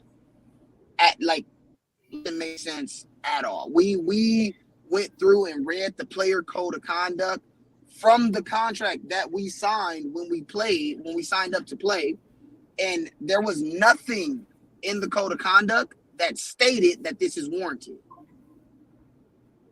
So I guess in my eyes, I guess I just don't understand, Derek, how you're saying essentially like, everybody gets disciplined, but people get disciplined for their actions or the things that they do, not for the things that they stop from happening. That's not making sense to me. Like we just witnessed a guy week 1 slap a guy, got a year suspension. I'm not even that, bro. We went to Baltimore and there was a full out brawl right next to the field before we started our game. Nobody batted a fucking eye. Cincinnati, yeah. When we was in Cincinnati and Baltimore and the Nightcrawlers had a brawl right after their game. There's video of a guy punching a dude in the fucking the handshake line at the end of the game. Nobody bats an eye. But when it's the Insomniacs, they literally stop people from escalating the situation, and now we're getting lifetime bans. Shit don't make sense, bro. So, Munchie, you and I spoke on this last night, so I'll go ahead and say my piece for what happened in that. So first of all, let me clear up a couple things. There were things that took place in the parking lot on the night of the 24th that were a violation of the code of conduct, but those things did not trigger the ban. So let's be clear. I want to be clear there. So even if we get to this ban, there are some things that are going to need to be sorted out as far as suspensions are concerned with the players and how they acted with our staff. So that's issue number one. We'll set that aside because it did not trigger the ban and is not the point of the conversation. But I want to be clear that they did violate code of conduct that night. Moving on, the player in Baltimore who punched the person is also on a lifetime ban. No, the league did not bat an eye until things were called to their attention because we wanted to make sure that people who were acting in that manner that showed up to Las Vegas also did not act in that manner. Now, I'll be clear. The Nightcrawlers were the greatest gentlemen and carried themselves with fantastic stature. So our concerns were unfounded in that, but they were involved in the fight in Ohio. So we, as a division, asked for there to be some sort of eyeball put on it, or at least a warning issued. And so, but the player who was involved in that was absolutely on a lifetime ban. Gotcha. Well, no, I'm not saying that he wasn't. I'm just saying nobody batted an eye. Like there wasn't this big ass discussion. It wasn't like the shit. It seems like when it's us, there is a point being made to fuck us, and I'm just being honest. Like National is making a point to fuck us, and that's just me being real. That's from the Taste situation to the whole appeal process to the situation last season with the Outlaws to like the whole shit. Like, and the situation with the Outlaws got taken care of, obviously, because whatever happened, but it just seems as though everybody's putting this thing on us to where it's like we keep getting the grunt end of it. And I mean, realistically, there's nothing that's there's nothing that's worth saying, okay, this is a lifetime ban. Nothing. There's nothing even written in the code of conduct that says you'll get a lifetime ban for this. So to be clear, that is our local code of conduct, national, that I'm aware of. I have not seen one. I've asked for one. It probably exists, and bad on me for not knowing what it is and haven't read it for myself if it exists, but I've never seen one. Okay, that makes more sense then. But I still don't see how that warrants a lifetime ban. A guy the same day slapped somebody and got a year ban, and you lifetime ban people for de-escalating. So as I've said before, the league's position is protecting the league. You cost us a field, you lose the opportunity for revenue. Let's be clear. Did you guys? But can we say that there have been multiple incidents where there has been physical contact, right? And let's just say the punishments have not always been the same. Let's keep it real. I agree. The punishments have not always been the same. Every punishment has a different, let's just say, consequence. You feel me? Like, that's exactly what I'm saying. National feel like the way it feels is National can do whatever they want, and there's nothing we can do about it. You know, let me challenge you on that. Besides, it's this like we said in the beginning, though. What hasn't matched our code of conduct? That's higher than Derek, though. National is higher than Derek, if I'm not mistaken. We're not. So it's one of those where we're not coming from him. I know we're not pointing the fingers at Derek. Yeah, I'm not. Me and Derek, like I said, me and Derek talked last night. I'm not mad at Derek at all. I know Derek. I'm not saying that y'all the same way we are, but I'm not saying that y'all pointing at. It's one of those where he can't necessarily. I'm saying for those that might be feeling like Derek can be going way harder than what he is. It's one. You know what I'm saying? He's only doing so what he can. He just said that he hasn't seen the National Code of Conduct. You know what I'm saying? So he can't even give us answers on that. As far as even with the lifetime ban, again, this ban is all stemming from if motherfuckers lost the fields or not. Now, granted, it sucks that we have to even wait to see the result for that to even see, you know what I mean, the outcome, because of the lack of consistency within the punishment. Did the league? Right? But he also said that there was some stuff that, let's just say, was happening with the staff to where, like I told Scott earlier, we have to look at the people who were around. They're not, let's just say, like us, to where that's a norm for us. You know what I'm saying? For them, they can feel threatened even if they're not involved.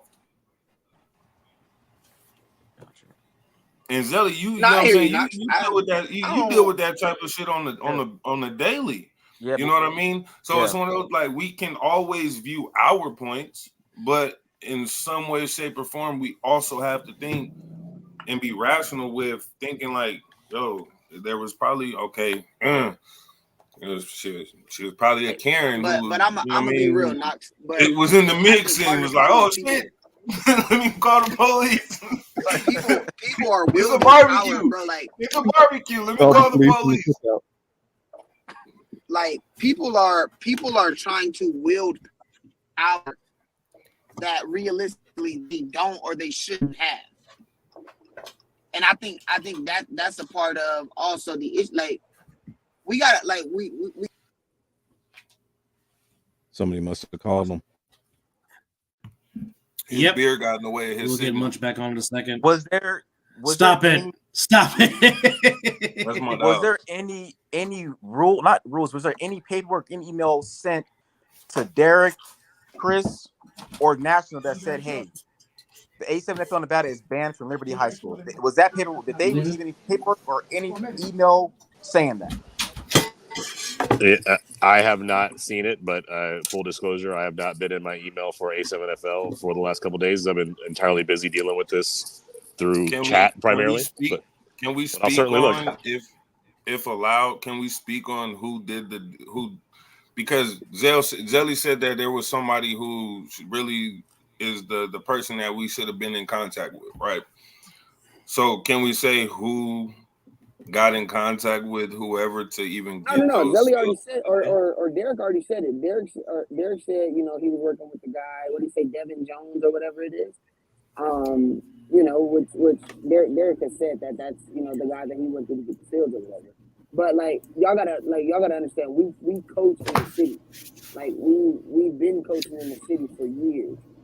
Liberty is Morocco's playground. Like that's what I'm trying to get y'all to understand. Liberty is Morocco's playground.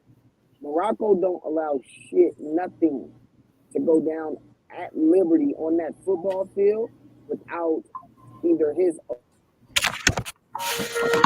So if they were able to get it done, Morocco either knew about it and was like, I'm trying to distance myself from it and I don't want to no part of it. I'm gonna say I didn't know, or Morocco didn't know what was going on.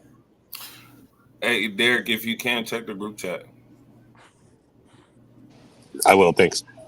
And then here's my question for you, Derek, because is there anywhere in y'all code of conduct as owners and president of the league that says that one of you guys have to go out to de-escalate a situation in the parking lot?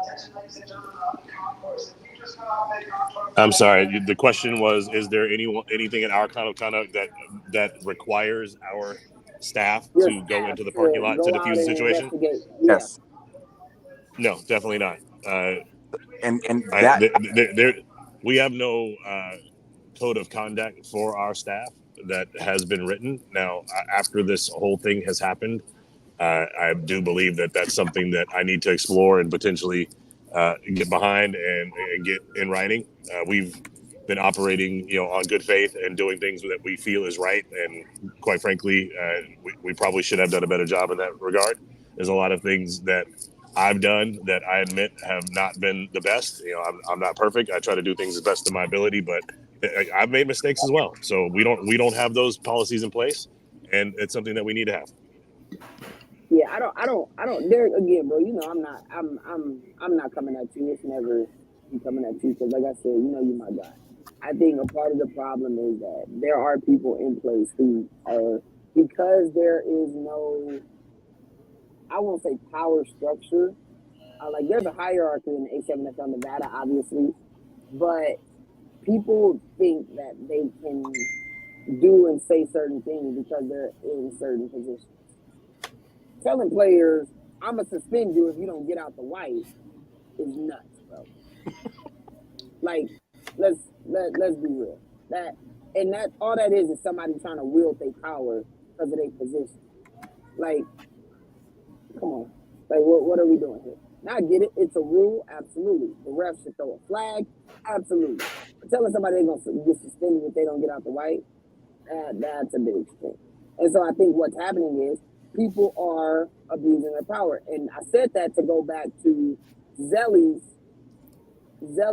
statement or question about the employee code of conduct or whatever, because when a staff member of A7FL comes out into the parking lot and then start demanding people, oh, you need to do this, you need to do that. That's not really your job. You need to give me your name. That's not really within your jurisdiction or your right, bro. And I think that's where a lot of issues stem from. So when you say like, oh, the player code of conduct was violated because of things said to staff or things that happened to staff, I think there also needs to be an examination of what the staff did to provoke that. You understand what I'm saying? Because when that happened, the situation that happened was already over. Jimmy girl was in her car. Packer and this girl was at their car. She had no reason to be out there demanding anything. When the situation's already broken up. Oh, look, the Zelly, you and I spoke about it was the first time I heard about the situation of one of our staff members demanding someone's name. And if it was after the fact, I understand why she would do that, because if there was a report that needed to be filed and that person was involved with the altercation, that they would need her name. Now, if the attitude around it wasn't proper, that's something that we'll have to take up with our staff member. But I understand why, based on what I've heard, someone would take that stance. Now, again, I wasn't there. I've got no actual firsthand knowledge of it, and all I have is what you've told me on the situation. So that understanding how we operate and what would be required to make sure that we've got ourselves covered liability-wise, I can understand why a staff member would do that. And then, I'm sorry, I put you on a point. That puts you on the spot. But wasn't the same staff member that recommended these two players get banned on your phone call with the network? Well, based on who you told me was the person who demanded, yes, but they recommended it because our national protocol says if there is a field loss, those players have to be banned. You Period. messy as shit. But But Derek, I thought you National said National that didn't talk about national. anything. I thought you said national didn't That's have something, right? anything that was written that Yeah, said that. How? yeah. I guess my question is, how is You that weren't on the protocol? you weren't on the call for that part, so it is No, no, kind no, of no. a That's not what I'm talking. No, that's not what I'm talking about. I'm saying when I was just asking you about the national code of conduct or whatever, you was like, "Oh, there isn't one, national doesn't have one," or not that you know of, is what you said. So my question is, how is protocol? Oh, if this happens, this happens. How is that protocol if there is nothing written stating that this is what happened? You see, when whatever happened with Tay in the code of conduct now, it states that if you throw a punch or you fight or whatever it is, any physical violence, you're banned. And it says it was changed, June 1st of 2023, which makes sense. But there's nothing there that states if this happens, then this happens. This is the consequence of said action. There's nothing there that states that. So where is this, I guess, quote unquote, protocol coming from? And that's what I mean by national is just saying we can do whatever the fuck we want, because can't nobody do nothing to us. Yeah, so what I was saying earlier is that we kind of went over that before you got on the call with Viking when he was on the show, that it is not. I don't know where that rule is written anywhere specifically. However, it is known within the executives within our group, the division owners, and the people who run the league that is what happens. The precedence has been set with folks that lost the fields in Ohio at the beginning of last season. It was brought to our attention that would be what would always take place at that time. I do not know if that is written anywhere. I'm still checking to see, and I've requested if there is such a rule and written somewhere. And if it's not, it obviously, if that's the way we're going to operate, there needs to be one. Because at first it came out that it got so bad that police got called. That's how I got it. I said, okay, but then my rebuttal was, my dispatcher asked if there's any officers, and then they refused. So something so big. The police needed to be called. Why would you refuse? But then why refuse? Like, no, we're okay. No punches were thrown. No one got face to face. No one squared up, and the situation was de-escalated. I guess we just beat the dead horse. But I got a hypothetical, right? Let's just say hypothetically, right? Because there's this janitor, right? Let's just say this janitor, she was involved, all right? Let's just say she felt threatened. Zelly, come back. No. Zelly can't stop laughing. Let's just say hypothetically, she felt threatened. She was somewhere she's not used to being, okay? Yes, she did. Let's just say she said something along the lines to where they wanted to review footage, right? Because they are on a Clark County School District property, you feel me? There are some pretty good camera footages and some pretty good angles. If they went that route, because like I said, she's playing a big part in this, clearly, right? Now, who knows the extent of what part, like I said, and that's why I keep bringing it up. It's nobody but her. Because she's the one that had the statements and the yada, yada, yada. Okay, cool, right? So again, that's what I'm saying. Clearly, she felt some type of way to have to make whatever decision she made to where now finally, everybody was like, all right, it's cool, yada, yada, yada. Security made the call. They canceled it. All right, cool. So they weren't necessarily brought out. You know what I mean? Because the show got. So then that's where you said where does the lifetime ban come in? Yeah. Nobody threw physical punches. Like I said earlier, nobody threw physical punches. There was a bunch of arguing and yelling, whatever, yada, yada, yada, so on and so forth. But there was no physical blows like there have been in previous incidents within A7. Hold on. So, are there cameras at all high schools? Yes. So hang on. I don't know if you saw the chat earlier today. I put it out there. I've already contacted Liberty. They don't have surveillance footage of the parking lot. They have no cameras out there whatsoever. You got to go through security systems, Derek. All right. Now that's when we say everybody's against seeing something. Because out of every school, Liberty and Henderson, That's Henderson, right? We're talking about Liberty though. Knox, Liberty. But I'm saying that's still Next to Henderson. Gorman. They do Next to have Gorman. That's still Henderson jurisdiction, though, right?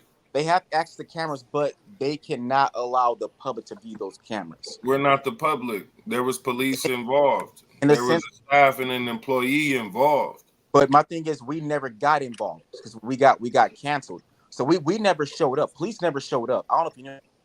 Police But she never. wrote a statement. So who did she write the statement for? The school. Again, she was involved in an altercation. So, hey, Zelly, let me ask real quick. Yes, sir. Is it your opinion that Liberty does have a surveillance system that would have access, and if we were to connect with CCSD police, that there's a possibility we could get footage? I know for a fact every CCSD school has cameras. They all just got updated the last few years. Okay, so I was told that there's no footage available. There was no footage, and they don't have cameras out there when I spoke with Liberty today. I mean, I don't know how close you live to Liberty. If you want to go out there, drive to that parking lot, look up on the little light poles. Yeah. Oh, that's why y'all got canceled. Packer went to Liberty, so yeah, they tired of his shit. Tired of his shit. Get him out of here. All right. Now, before we continue, hold on, Munchie. Before we continue, your coach wants to come on and say something as well. So, Yeah, he gonna take all. He gonna take. Coach, floor is yours. Go ahead. Hey guys, I just have a few things I wanted to go. Wait, what happened to the applause for James coming on? Go ahead, James. My apologies. Who from Liberty said they didn't have camera sponsorship footage? this week? Wasn't Who from Liberty said that they don't have camera footage? I was transferred to the athletic and security department.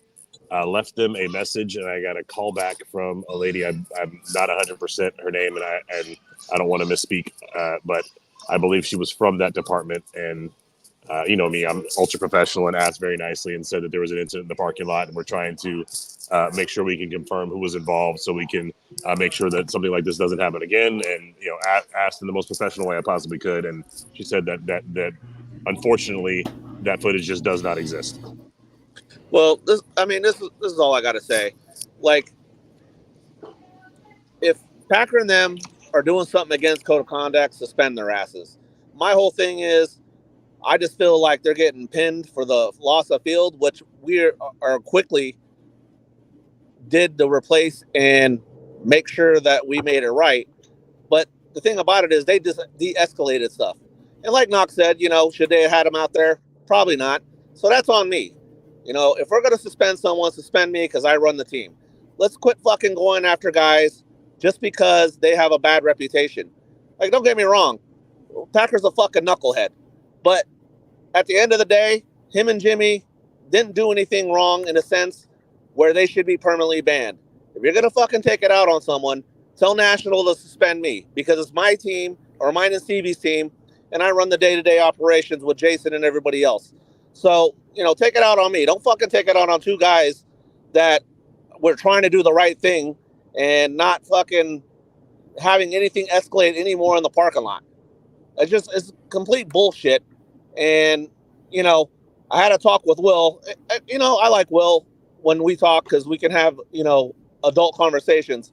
But the one thing that struck me is you guys always preach professional. We're going to be a professional league. Well, today he told me that you guys are a glorified rec league. So if that's going to be the case, you know, we need to throw this professionalism right out the fucking window if we're like a professional league. We're not. If we're a glorified rec league, then, you know, we got to listen to some of the customers. Yes, there was an incident, but I don't think that was a whole thing that caused you guys to lose the field.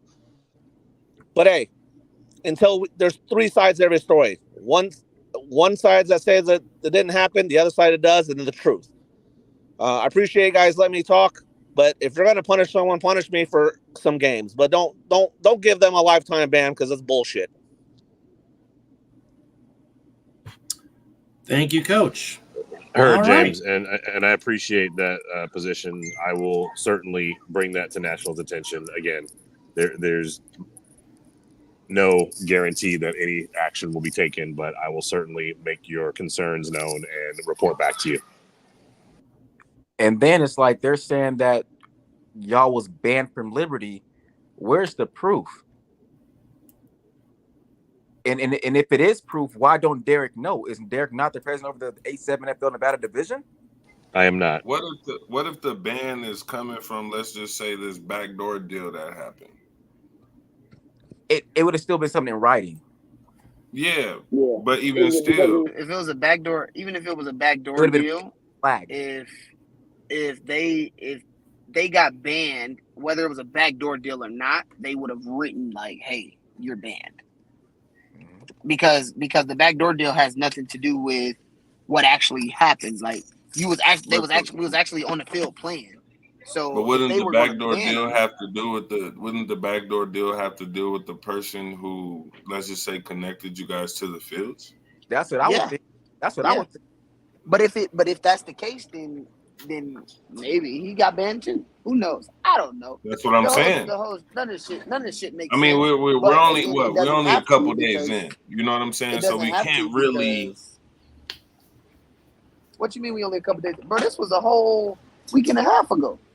I mean, I'm saying a couple days in because we haven't really even got the other fields and all the other shit is going on and so on and so forth. But my thing is, if Zelly can secure us a field for whatever the price is or whatever. No, but that's what I'm saying. They should be reinstated because whatever. Call it whatever you lose the field. We're just going to say, hypothetically speaking, that's why we lost the field. All right, bet. If that's why we lost the field, then cool. We've done something to rectify that. We've done what we needed to do to rectify that. So bet. Now let's reinstate our guys. Yeah. They said that it was a CCSD ban from all the schools. That's not true. Who's giving this information though? That's what I'm trying to figure out. Who's saying that this is a? You know what I'm saying? That would be our backdoor connection, Devin. Hey man, don't vote for Devin. He don't get my vote. but they were saying that A7 FL Nevada is banned for every CCSD school. I stopped that lie because we got Cheyenne. They said, "Oh, it was so bad, police got called." Yes, we got called, but the person that called also refused us to come. Also refused and said, "No, we're okay now." Now they saying the lady had a Freddy Krueger / Jason type statement, but she waited till this Monday to turn it in. If it was that bad, why wasn't it turned in the very next day? Zelly, what is a Freddy Krueger Jason type statement? What does that mean? That's what I got. That's how I got explained to me. But what does that mean to you? Not a damn thing. Okay, thank you. I don't understand. Not a damn thing. But if that's how she feels, that's how she feels. I can't tell someone how to feel. But I think what he means is a gory statement. She gave a gory statement as though she saw murder in the parking lot. But if it was that bad, why did she? And only she can answer this, boy. If it was that bad, why did you wait till this week to turn in a statement, and not the It happened 10 days ago. Being honest. Then I'm sorry. Why did this person mom outside the gate and called that person, said, "I need you to calm down, Packer," when Packer wasn't even yelling or squared up with anybody. Like, make it make sense. And then the same person said her mom had to get on the phone to calm down dispatch. They're in the most secure place in the fucking police department. What they need to calm down for? Zelly, we've spoke about that, and I understand your position on it, but that is, unfortunately, if we were able to prove that, still not the determining factor. It is the custodian's report that apparently is what got us our backdoor deal reversed. she really swept you guys under the rug with that one. If I can find a way to get this statement, it says nothing of the sort. We know who this goes back to, right? I'm sorry, say it again.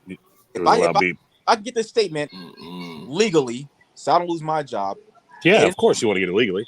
Anything of the sort about some Grucius or Jason Freddy type statement, We all know. Nigga, we know you the police. You can do whatever you want.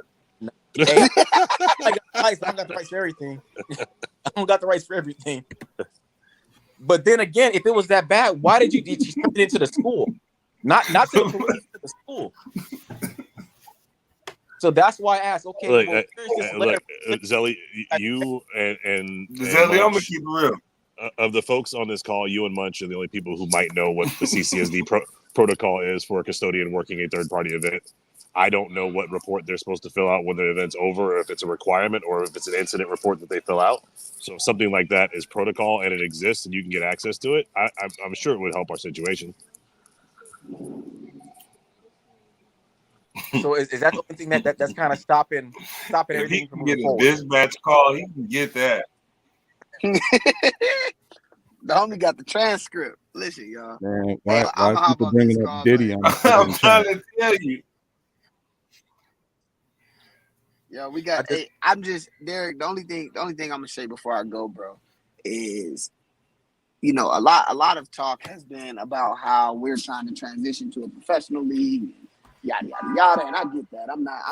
I'm not disagreeing. I'm not mad at you, but I've been saying this and I say it, but and we laugh at it, but it's true. Like everything they want everything to be professional except us getting paid. So cool. If your head official states this is nothing but a glorified rec league, and as it being a glorified rec league, basically saying that's why we can do whatever we want and ain't shit y'all can do about it, that's bullshit, because now we get in two different sides. You feel what I'm saying? And I don't think it's right. I mean, the ban, obviously, we know that's not right. I think everybody on this call knows that it's some bullshit, but it is what it is. But at the same time, I think we got to take a hard look at what the hell it is that we're doing, because when we came out there, I talked to you 2 years ago when we was in Florida, and you tried to get me to come out, and I was like, yeah, no, I'm cool. And then I finally came out and I enjoyed it, and all we've done is big up this league, bro. Like we've made it more competitive. We bought it out to the West Coast. We got viewers. We got people. This is what we're doing, and now the game itself is being taken away from us. And it's fucking, and it's just fucking everything up, bro. And it's not right. You feel what I'm saying? It's not right. So, I'm gonna let y'all do y'all thing, but I've said my piece, and that's just what it is. Thank you, Munch. Hey, thanks for getting in my chats, man. It's always good to chat with you. Of course, big dog. All right, be good. I just want everything to be fair. I just want everything to be fair. If you're, they were saying that we got banned from every field, every high school field. I proved that wrong, right? Then they said police got called. That's the main problem. I made contact with the dispatcher, and she informed me that person that called in canceled for police and said they're okay. So Zelly, where were all these statements made that you're disputing? Because I don't have necessarily the same information that you have. And I appreciate you coming on and disputing all these things, because it certainly helps our case if there were to be a reinstatement. But I don't know who or where those statements were made that we're disputing. Which one exactly, sir? Well, we lost every field. That's what I was told. He heard that we lost, that we got banned from CCSD. That's what I got told, that he heard we got banned from CCSD. Okay. So I don't think that I mean, if we had been banned from all CSSD, clearly that would be a determining factor, but I don't think that it certainly isn't the crux of the argument today. Exactly, because we got another field, and then it was police got called. Yes, you're absolutely right. We did get called, but we also got canceled by the person that called in. So that put that statement or object to rest into bed, because. Well, look, let me be clear. I got canceled for the first 20 minutes of this fucking podcast. So.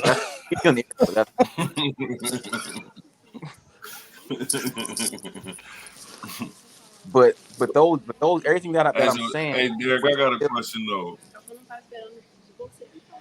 Yeah, shoot me. No, I'll wait till Zelly. Go ahead, Zell. Go ahead and finish. But everything that I'm saying when it comes to the field, though, that's a fact. We got a field. I had the field last night. right? Then it was the police. I talked to the dispatcher herself. She literally read the comments to me, because every phone call that goes in dispatch is recorded and everything is documented. Why would this person lie? I ain't nothing special. And then when we talk, it was on the official landline. So if she lied, they can go back and review the conversation that her and I had. And then it went from, well, we got told that someone's mom had to get on the phone to calm down dispatch.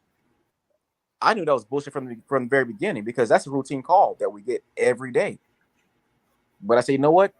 I'll put my opinion aside and I'll call back. No, sir. It was only that person, Sheldon, on the phone at the time. No one else got on the phone. So now everything is going back to, okay, now it's the statement. Okay, say if I get this statement, it has nothing of the sort. Then what? That's all I'm saying. Then we have a bigger issue that we need to deal with, clearly. I agree. I want to see this league. Right. Hey, but Derek, check me out. Yeah, Bunch, you're right. My bad. Knox said, I got a question. I said, shoot me. I said, you can't say that to another man. my bad. Nah, the tequila's kicking in. It's been talks. it's been talks, and it's been a conversation that's been brought up on numerous occasions for, let's just say, on different events that may have happened within the A7, and it's been brought up that there should be a players committee. One, what would that take to happen? And two, is that something that could happen? Well, I've recommended quite some time ago that the league generate a players group that we have oversight of, that someone who the league has vetted puts themselves in position to be a spokesman for the league, as someone who can take issues to the league. The league didn't leap at the opportunity, so one was generated that I was invited into. There's an unofficial Facebook group that's A7FL Players Committee that I don't believe has really done much activity or generated anything. But honestly, it would be incumbent of the players. If I was in this position today and I was playing in this league, I would certainly be heading up a players division, a players community or players committee, so that we, the players, could have our voices heard. Because right now it's fragmented. But that's the thing, though.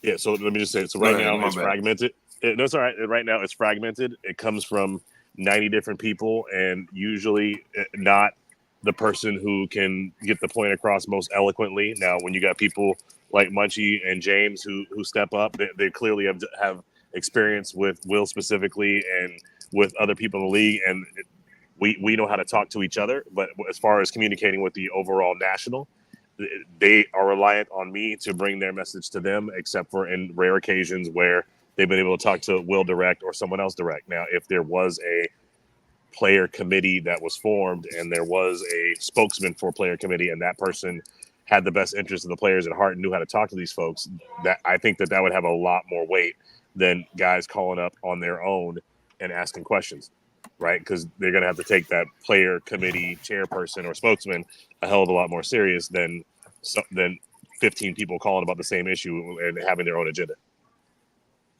So let me ask this question.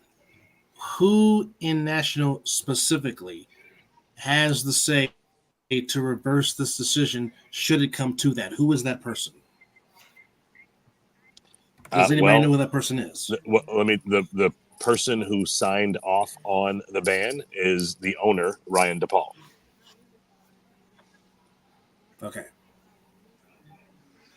All right, fellas. On that note, I know that it's only 7:30, but I'm gonna head out before my wife and my daughter decide to come up here and kill me, and you guys get to watch.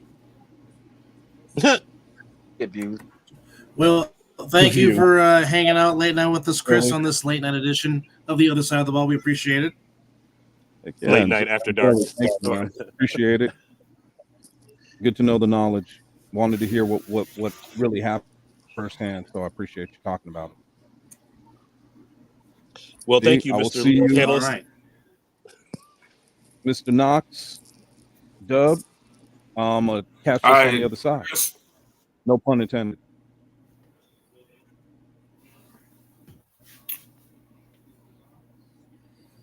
All right.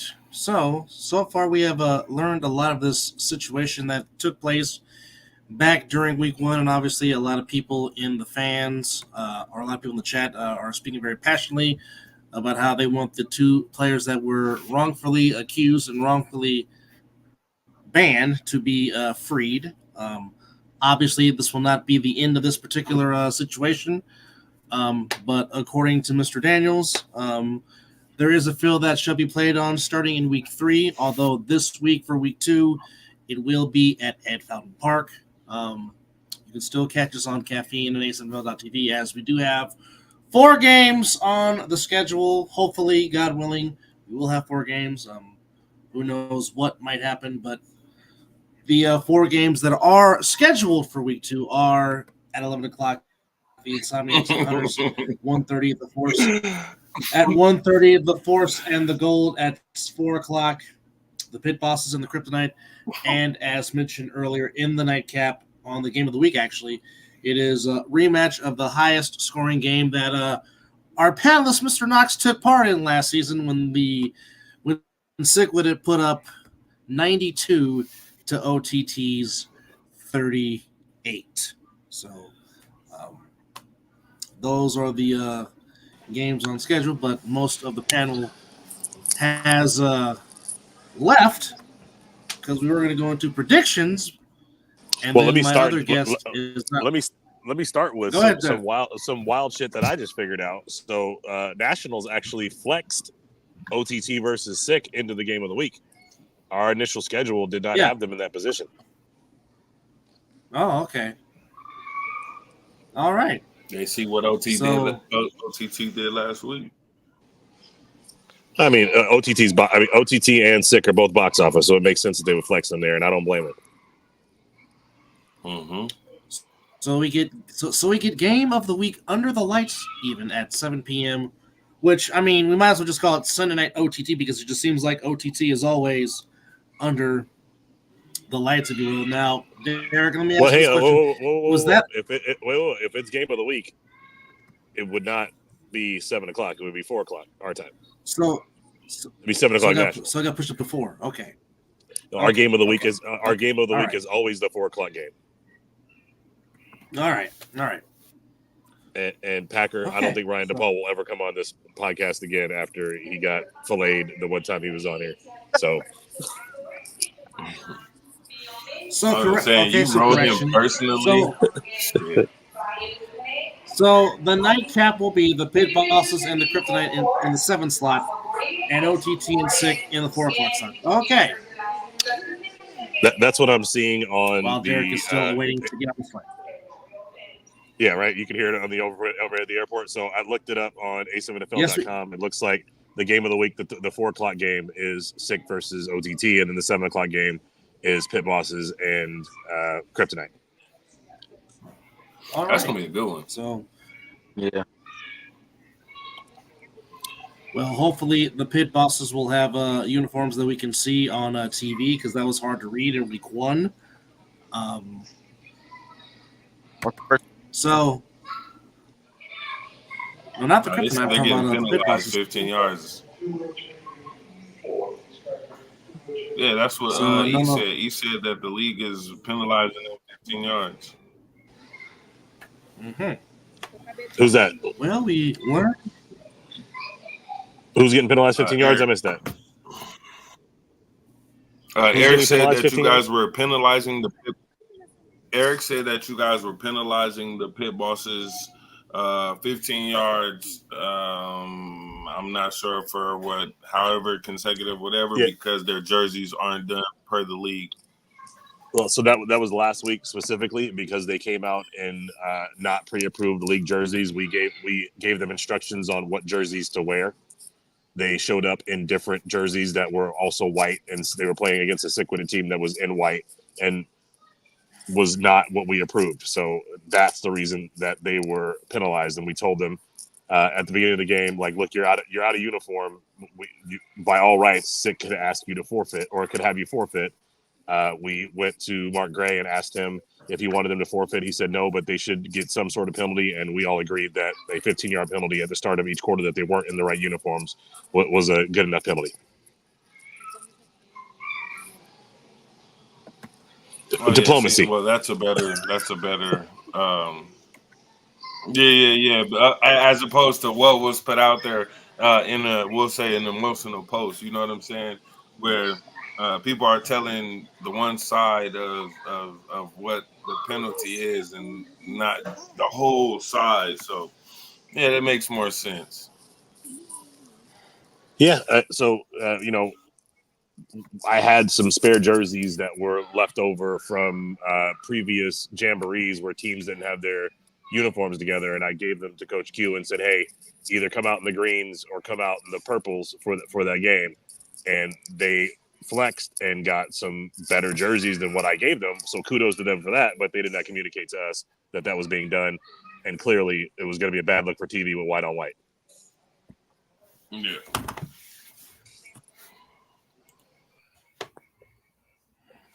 So there you have it. And apparently, all right. So first game. Well, I mean, we can't talk about the first game because you're playing in it. So you cannot make a pick on this game. But Knox, Derek, and myself can before Derek has to board his flight to get back home to his wife and kid. Anyhow, first game kicks it off at 11. The defending champions will take on the Hunters. Knox, who you got? I got the champs. I got the champs minus no Vanilla Vic.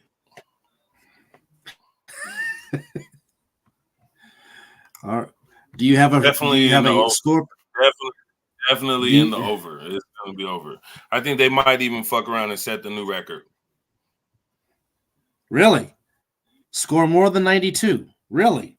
I think. Why not? They mad that you banned two of their players? Oh, they finna do some. They finna do some shit. Yeah.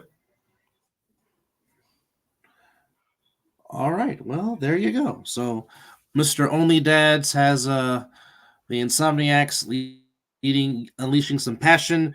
Bino says they're going to score 100. Well, there you go. The challenge has been thrown down. All right. Mr. Duncan, predictions for the first game between the Hunters and the Insomniacs? Unfortunately, I think it will be a shutout. I don't. The Insomniacs did lose two key players on defense, but of what I saw of the Hunters from last week versus even the Insomniacs second string at this point wouldn't be a fair fight. So with them probably being very upset, let's say if they show up and don't boycott the game, because there has been talk of that happening as well. So my choices are either Insomniacs forfeit or Hunters shut out. Got it.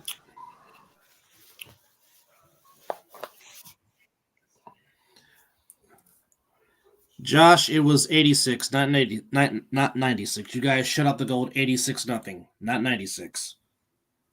But to make it fair, you guys scored 86, 65, 52, 71, and 82 last season en route to the championship. But as it stands, SIC does still hold the record for most single points scored by one single team in an A7 game, which is 92. But scoring 86 is still very doggone impressive.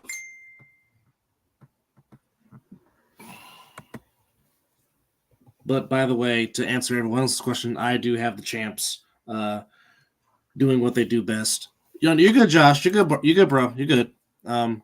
I got the champs being the champs, and I will say mercy rule. All right. Going to the next game on the schedule in the 1:30 slot, it is the Gold versus the Force.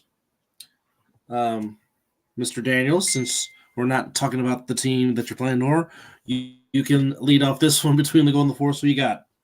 Force mercy rule, third quarter. Got it. Big man. I'm gonna go. What was the score from Insomniac's Force? What was that score?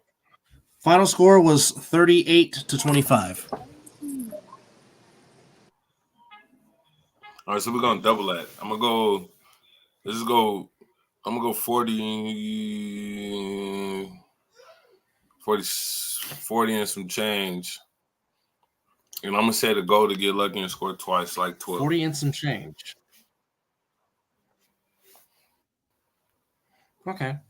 All right. Oh, is Fox back? Hold on. Who's 40 playing? and some- Is it Fox or is it Fox or is it Fox or Rocks? Yeah. That I don't know. That remains to be seen. We don't know yet.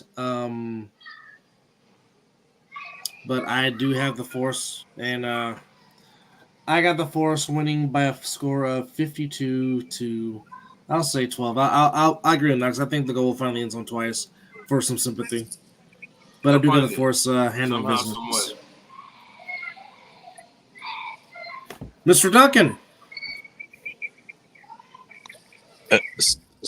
Sorry, guys. I'm dealing with the fallout of us just all discovering that the game times have changed for game 3 versus game 4. So I say 48-6. 48-6. All right.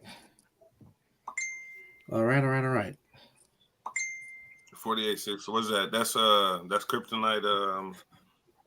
No, that's gold and the Force in game 2. Oh, okay. I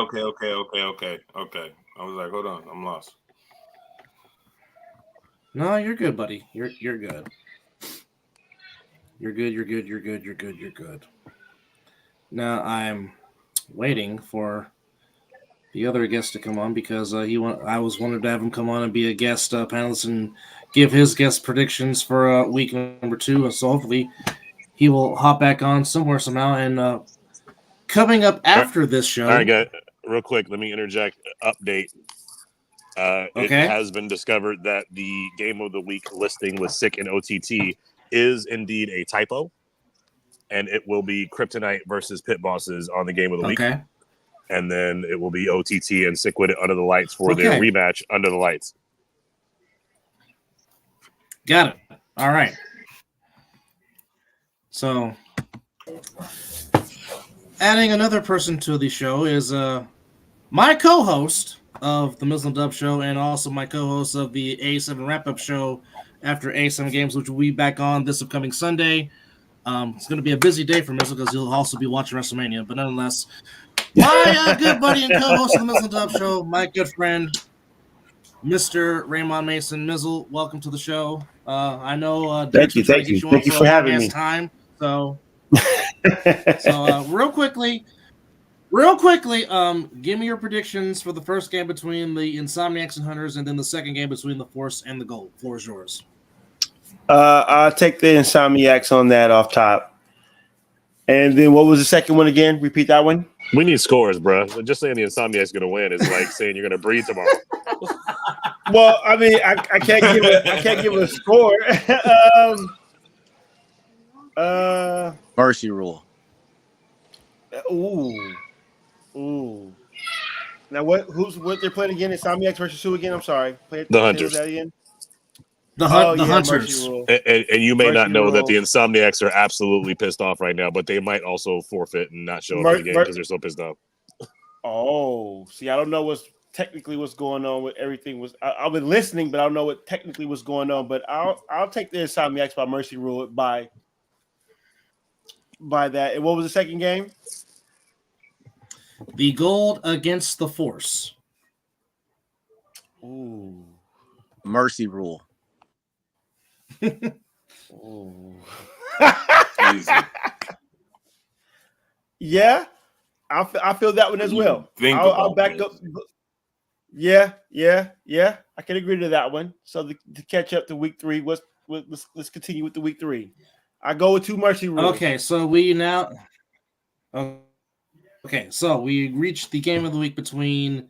Well, there will be a lot of green in this game between the Pit Bosses and the Kryptonite in the game of the week spot. The Kryptonite, or as Mr. Only Dads likes to call them, the Crypto Kings, or as Christopher likes to call them, the Kinganites. Coming off an impressive showing against the Hunters after giving up a pick 6 in the very first play of the game. Mr. Duncan, how do you see Kryptonite Pit Bosses in the game of the week slot? Oh man, the new look Kryptonite showed me something. I believe that they're every bit as strong as the fall Kryptonite that we originally saw. No, let me scale that back. I think they're right now every bit as strong as the Kryptonite of the spring last year, where they were the 4th best team going into the season. I think that they've got a little more structure and organization with both Vince and Chris being involved. So I think week after week they're only going to get better. And I think by the time the season's done, that they'll be a contender at a national level once they keep putting it together the way they have. But it's a little early still, so I'm gonna go Kryptonite 54, Pit Bosses 12. Ooh. Well, wow, you almost hit on last year's score, because last year when they played, the final score was Kryptonite 52 and the Pit Bosses 6 back on May the 7th of a season ago. All right. Well, look, the Mr. Pit Bosses are much better this year than they were last season, so that says something too. I would agree. Mr. Daniels. I got it way closer than that. Gosh, damn. I got right, the amount of disrespect. I got by 2 touchdowns, but I think Iquan Corsi has over 300 yards rushing at quarterback. Ooh. Okay. Well. All right. Mizzle. I'll go Kryptonite 35, Pit Bosses, I say 24. It'd be closer than everybody think it would be. I thought you were gonna read Vanilla Vic's score and say 35-20. I was waiting for you.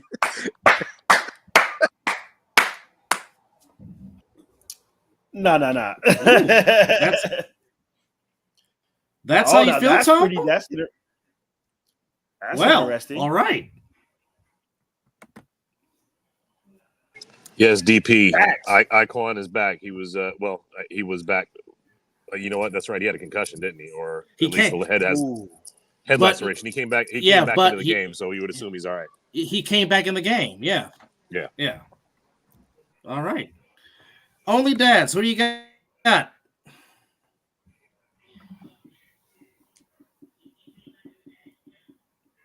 I'm gonna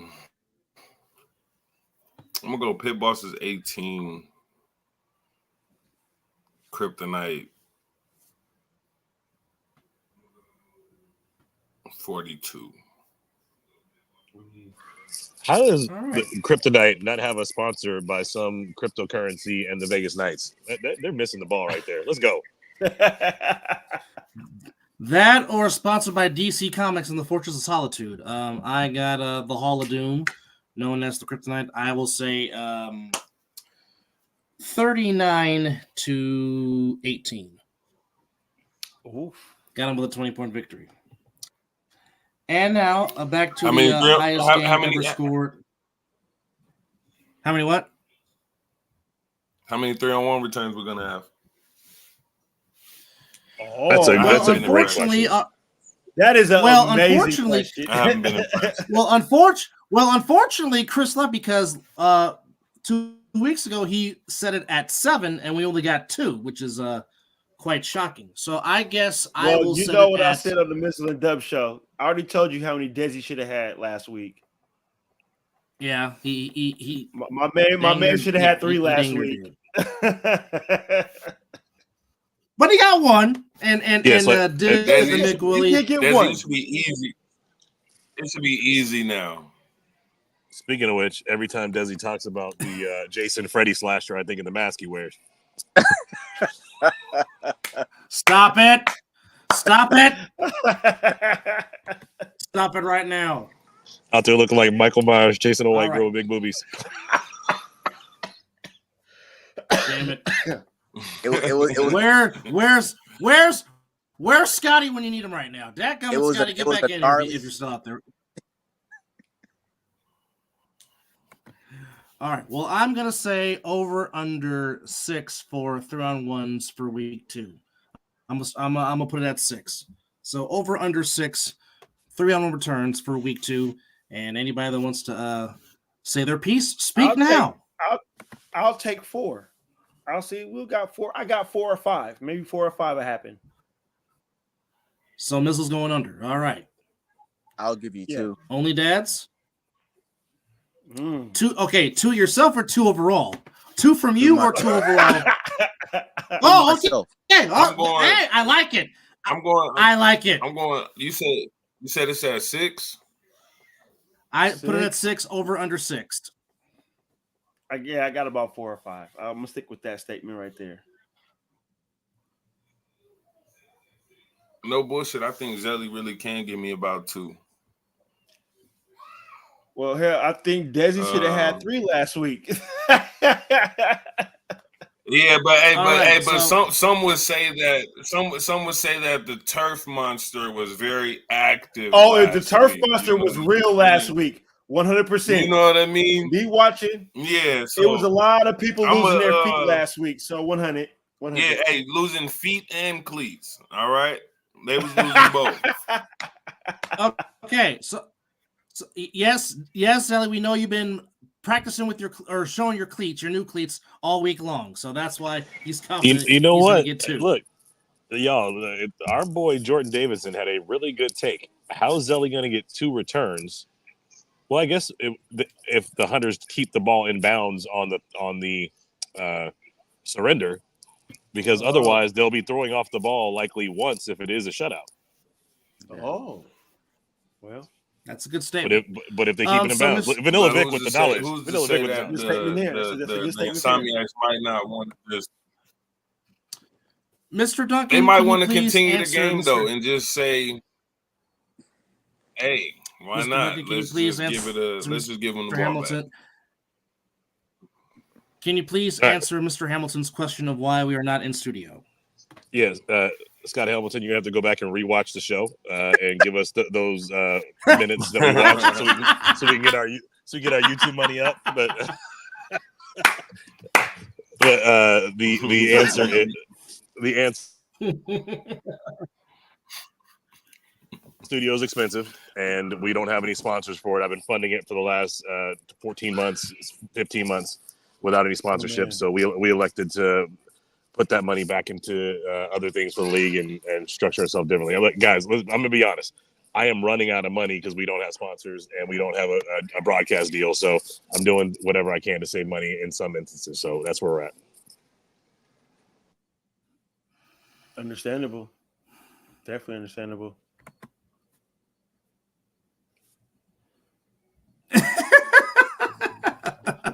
Desi, that's your quarterback. That's your quarterback. So apparently Mr. Brown is saying that Batman is going to show up on the field on Sunday. Will he be showing up in the Batmobile?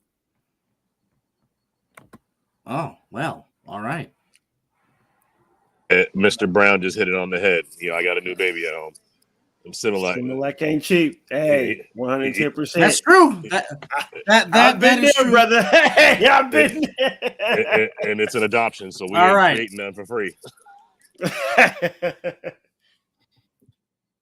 All right. So, Mr. Duncan, over under 6 3-on-1 return touchdowns for week 2. You say? You know, I say way under because I think the matchups week 1 were the most lopsided matchups we're going to have of the season. And this week we got a little more comp, I think, with 2 of the games looking like they're more evenly matched. So as a result, I think that the returns will stay down. Okay. I will say half. I will say 3. I will say 50. I will say 50. I will say 50. 50%. Now, All see, right, if you had put the over under at 3, we'd be having a conversation. You put it at 6. It was easy for me to say under. I'm with you. I'm around 2 or 3. No Batmobile, just the Cape Crusader. All right, so the world's greatest detective, who just celebrated his 85th birthday on March the 30th, will be making an appearance on the field at Ed Fountain Park. Got it. All right. Damn, he looks good for 85. Yes, he does. You're not wrong. Yes. So happy birthday. Happy birthday, Mr. Wayne. All right, so rematch of the highest scoring game in A7FL history between the Sick-Witted and Over the Top, as I'm slipping words again. Of course, the final score was 92-38. Even though Savion Cunningham had about half of the scoring for Over the Top in that 130 total points between the two teams. I don't know if it's going to be over that again, but Mizzle, I'll have you lead off between Sick and OTT. What do you have? Damn, put me right on the spot real quick. I think Sick-Witted can put up 45 and let's go 45. Ooh, man, 45-30. Competitive, very competitive. Yeah, I believe it'll be a competitive game. Mr. Duncan. I'm putting the spread at 10 for Sick. There's one thing that I don't think any of us have thought about until this very moment is that we had a return star to our league announce that he was going to be playing for OTT this weekend, and that is the Cheetah, Gerard Burrell. And if he is playing Oh my goodness. at the corner position and also doing any returns, that's going to give Savion a little more shine, a little more relief, so he's not running for his life the entire time. I think the game's going to be a little closer than we all expected, because with him, if he can actually lock up DP, and because he's a great defender, even though he said he's playing wide receiver, that's a game changer. So if DP gets loose, the game's stupid over again, like it always is. But I'm going to say 34-24. Oh, okay. All right. Only Dads, what do you got?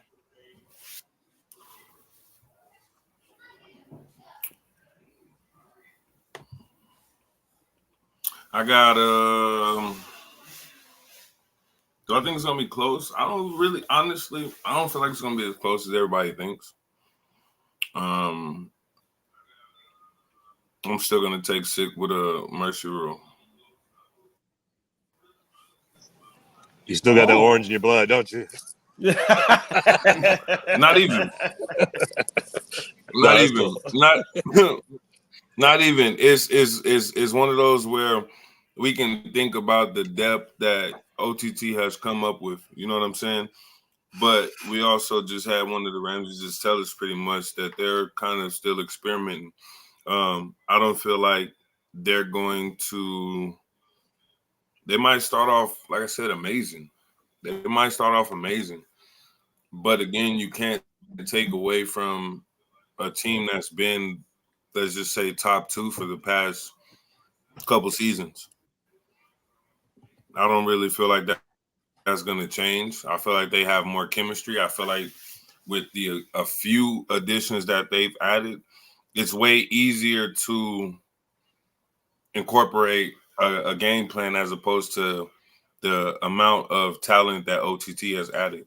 I feel like they're still trying to get their things in order, which is not a bad thing. But I would say now, if it came down to the playoffs, it'd be different. But just game 2, yeah, I'm gonna stick with Sick and say it's gonna be a mercy rule. All right, so let me ask you this: knowing that you're not the person who's doing the throw-offs for Sick, and knowing that they have both Savion and the Cheetah who will be doing returns, what do you think the average starting field position will be for OTT? I would say at least a 25 or a 30. So not much. They could take a touchback and be better off than actually trying to return the ball.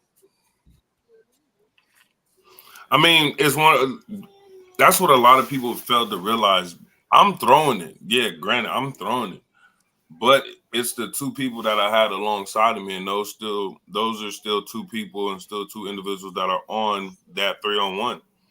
They have experience. They went against those individuals. You know what I'm saying? So to me, it'll play a factor. Of course, like I said, I've said it myself, 3-on-1 has definitely gotten boring since I've stopped playing. It's just boring. It went from the most exciting play of the game to now it's just whack. 1980 call. They said they want their whack back. That's on all. Yeah, So, all right. You know what I mean? So here's what I'm seeing about the game, and I think is going to be exciting. Like, if the thrower only gets the ball to the 18-yard line, the chances are Savion or Cheetah will have a chance to dead run, get the ball to the 35 before they have to make a cut. Oh yeah. So that's kind of what I'm seeing as a potential slight equalizer. And Savion, with you on the team, had a bunch of run backs before, right?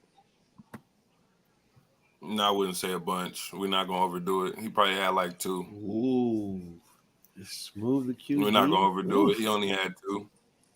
Okay, well, two's a lot. Because after the first one, why you think I came in this season? The season that I came in, we're not gonna do that. Yes, yeah, that's a good point. you were different this fall. Yeah. So I acknowledge the return, even with Zelly. Zelly got loose on me a few times, but I knew and I figured out how to neutralize him. They might get one good one, might get 2, but there won't be a third. Yeah, I'm not even worried about them returning it all the way. I'm just saying starting field position could be a factor. Yeah. Starting field position, they might get it at they'll just even say the 40. But even with the quarterbacks that they have, can they get it to the end zone with the D line that they have rushing, with the corners, or even just with the play calling that's coming from their offensive, you know what I'm saying, person?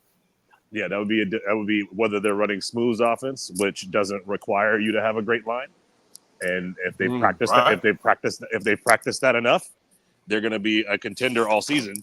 But if they're not practicing that enough and they are working all 3 quarterbacks and they don't know smooth offense like that, they're going to have to be reliant on that line to save them. Yeah.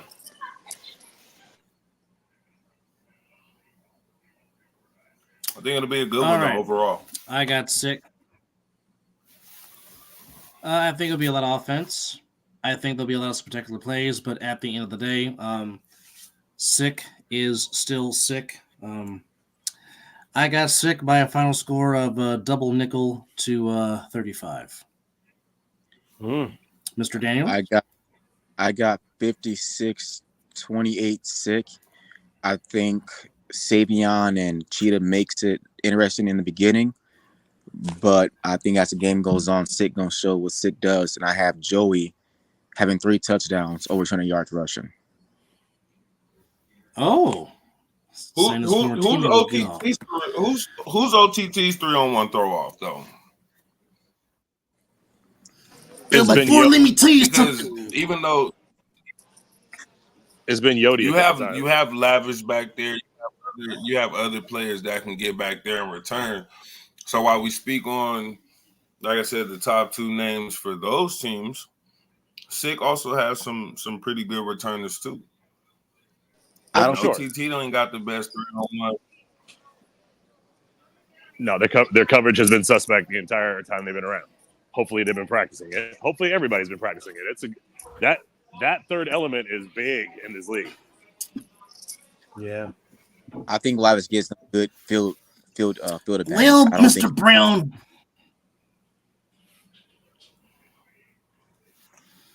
Well, Mr. Brown, let me tell you why the Macho Man's got his hands taped. Yeah, because he's had war wounds to working the 9-to-5 job.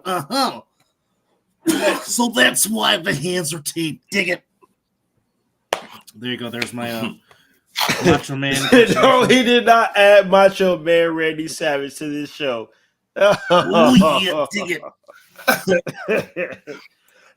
Well, he asked why I have my hands taped up like the Macho Man, so I didn't, come in there and give a little bit of explanation. Yeah, dig it. Only in your own special Anyhow, way. Indeed. Well, by far, this has been the longest version of the other side of the ball that we've ever done in the 79 episodes that we have done. But first off, our special thanks to the executive producer of the show, Mr. Duncan, for coming on and giving his State of the Union address for Ace of Nevada. Hey, I'm bored in the plane. Thanks. Can I get my parting shots out right now, and you guys can close the show without me? Yes, you may. Go ahead, sir. I just want to thank everyone who's gotten involved, regardless of whether you're for or against what's happened this week. The fact that everyone cares enough to jump in and get involved and speak on it and have some passion around the direction of our league, it means a lot to me. I know I'm not always right about everything, but I always try to do the best thing I can and the best thing possible. But if we've got everyone who has been involved remaining involved and are passionate about our direction and supporting us the way they do, whether it's even if it's going against us, the fact that they have taken the time to invest in us means the world to us, and it tells me that we've got a great future if we can get our shit together. So with that, I want to thank everybody on the pod tonight as well for taking time and being with us for 16 and a half hours for this show. Thank you, Dub. Y'all be good. Safe flight, safe travels. Let us know when you land. That is, of course, Derek Duncan, the executive producer. Thank you for coming on. Of course, special thanks to our other panel that had to dip out in Chris Vera and Scott the Viking McCorkle. Special thanks to Coach James Burgoyne of the Insomniacs for coming on and giving his 2 cents.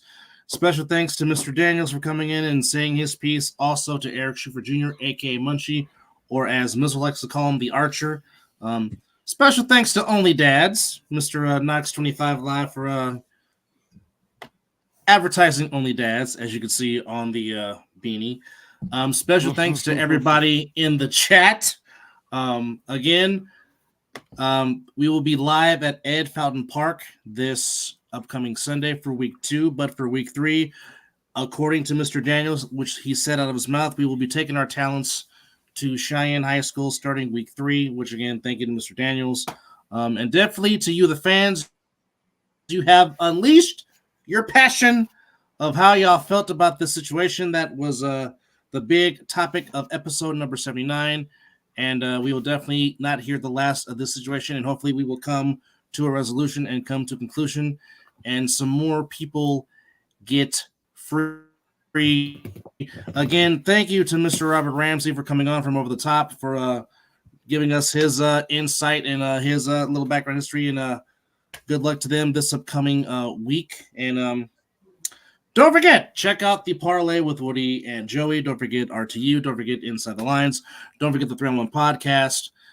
Don't forget Talking Ish with myself and Chris. And later on tonight, not too far in the future, Mizzle and Dub Show will have episode 180, as we will talk about the Final Four, talk about WrestleMania, talk about what's going on inside the NBA, and other things in the wild world of sports. So please check us out on the Mizzle and Dub Show YouTube channel. I think Desi, I need two this weekend, Desi. I got you. Like I said last week we did our show. You easily could have had 3. Yes, sir. Easy. So I'm gonna need 2 this weekend, brother. Yes, sir. Hey, y'all. Want to see the league to continue to go forward, press forward. I just hope everything can get resolved. Nonetheless, thank you. Just want everything to get resolved and everyone to go ahead, Desi. Be on their stuff. Black Red looks good on Knox, but I appreciate what y'all do. Appreciate the league. Let's just continue to try to get better, and leave our emotions out of everything, and let's come together as one. Nice. And now Mr. Daniels giving his State of the Union address speech before we close out this particular episode of The Other Side of the Ball. Big man, final words. Go ahead.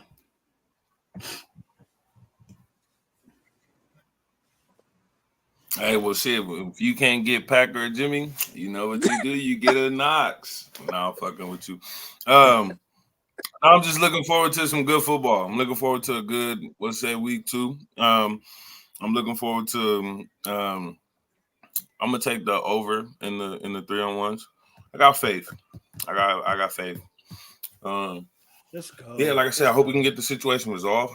I feel like because they didn't necessarily lose the fields within the whole Clark County, shouldn't be at least a ban for the entire whatever. I think it should just be, let's just say, a couple games. But yeah, other than that, I'm cooling, man. It felt good to be at home instead of being in the studio. Why? Because I could do what I like to do. Hey. Mizzle, your final thoughts. Yes. Before we switch over to our platform in a few minutes. Well, you know, I love, since my brother introduced me to this, I love watching you guys play. I just love tremendous football.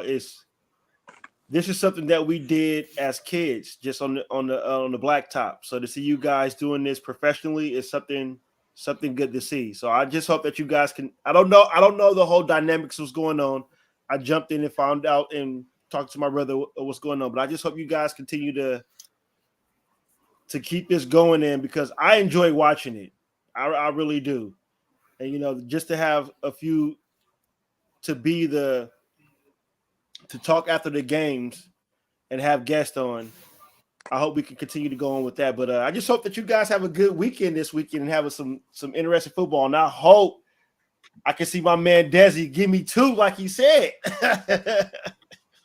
Go ahead, Desi, and promote the top. What's that? Go ahead. He's promoting the Desi? fire. He's promoting. Well, I'm gonna let Desi promote it. Go ahead, Desi. So we have our third Police versus Fire charity tackle game at Bishop Gorman. It's free admission. If you have a high school team, bring your boys out in jerseys. They have opportunity to win $5,000 to the program. Besides that, fuck fire, drag them hoes.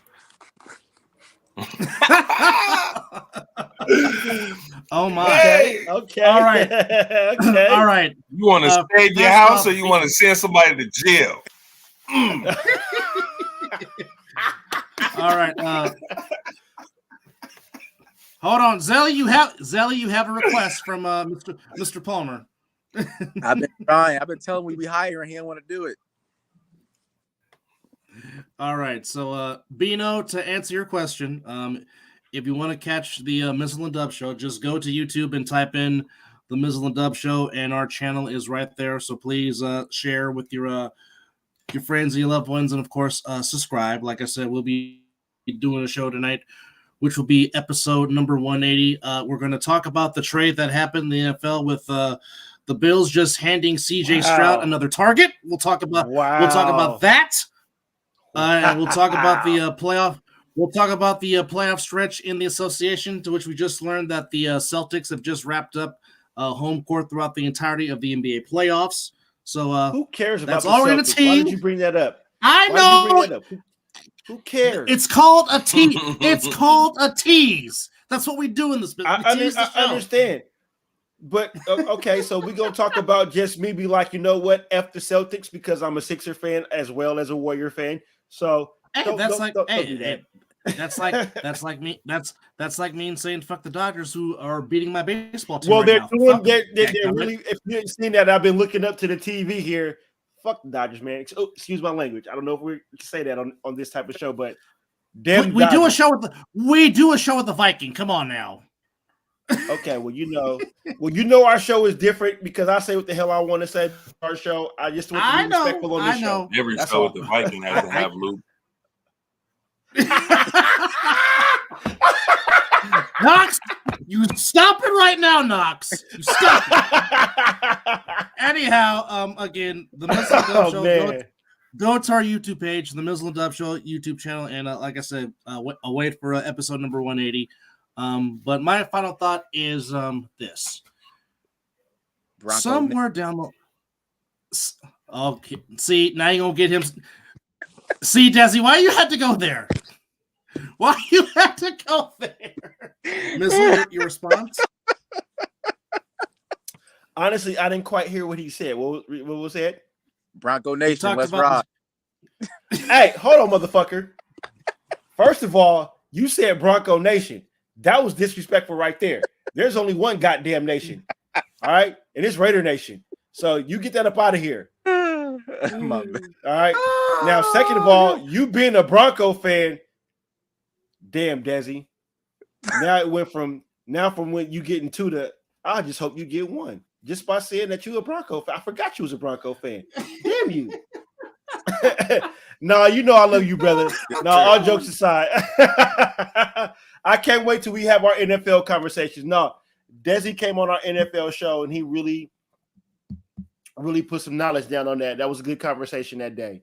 So, Patriot Nation, come on now. What is going on here? And there is no Steeler Nation. There's no Patriot Nation. You feeding the homeless. You better stop. We said Cowboys. Well, hold on, wait. Cowboys. See, hold on. When it comes to the Cowboys, I have to be very respectful because I married a Cowboy fan, so I can't be too disrespectful to them, even though they play in Arlington. But I just gonna say this: there is one nation when it comes to NFL, and that's the Raider Nation. Oh, now we going rings. Here we go. Yeah, y'all Dub, ride us out, Dub. Ride us out because you. This is not about our show. I'm just gonna say this. There really has to become America's favorite team. Y'all ain't been doing nothing. How you America's favorite team when y'all ain't been winning? You gotta be a winner to be America's favorite team. Am I correct? Right. You're correct. Yeah. Hey, Dub, I'm finna get out of here too. My bad. I ain't mean to cut you off. I'm finna get out of here. I gotta start heading back to the studio. You're good, brother. Also, I forgot. Don't forget, 9 o'clock. You heard with Biggie Friends with Knox, Fees, and Biggie. Please like and subscribe to them on the YouTube page. So, Knox, have a good show in the studio tonight. We will definitely be watching. Yes. Again, you heard with Biggie and Friends. Yes. Like and subscribe to that show also on YouTube. Yeah. He Biggie. We just the friends.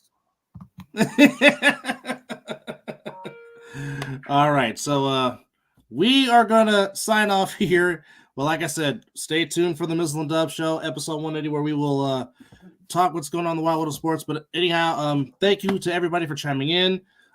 Be safe out there. We will see you this Sunday at Ed Fountain Park for week 2 of the Ace NFL. And on that note, folks, thank you and good night. Thank you.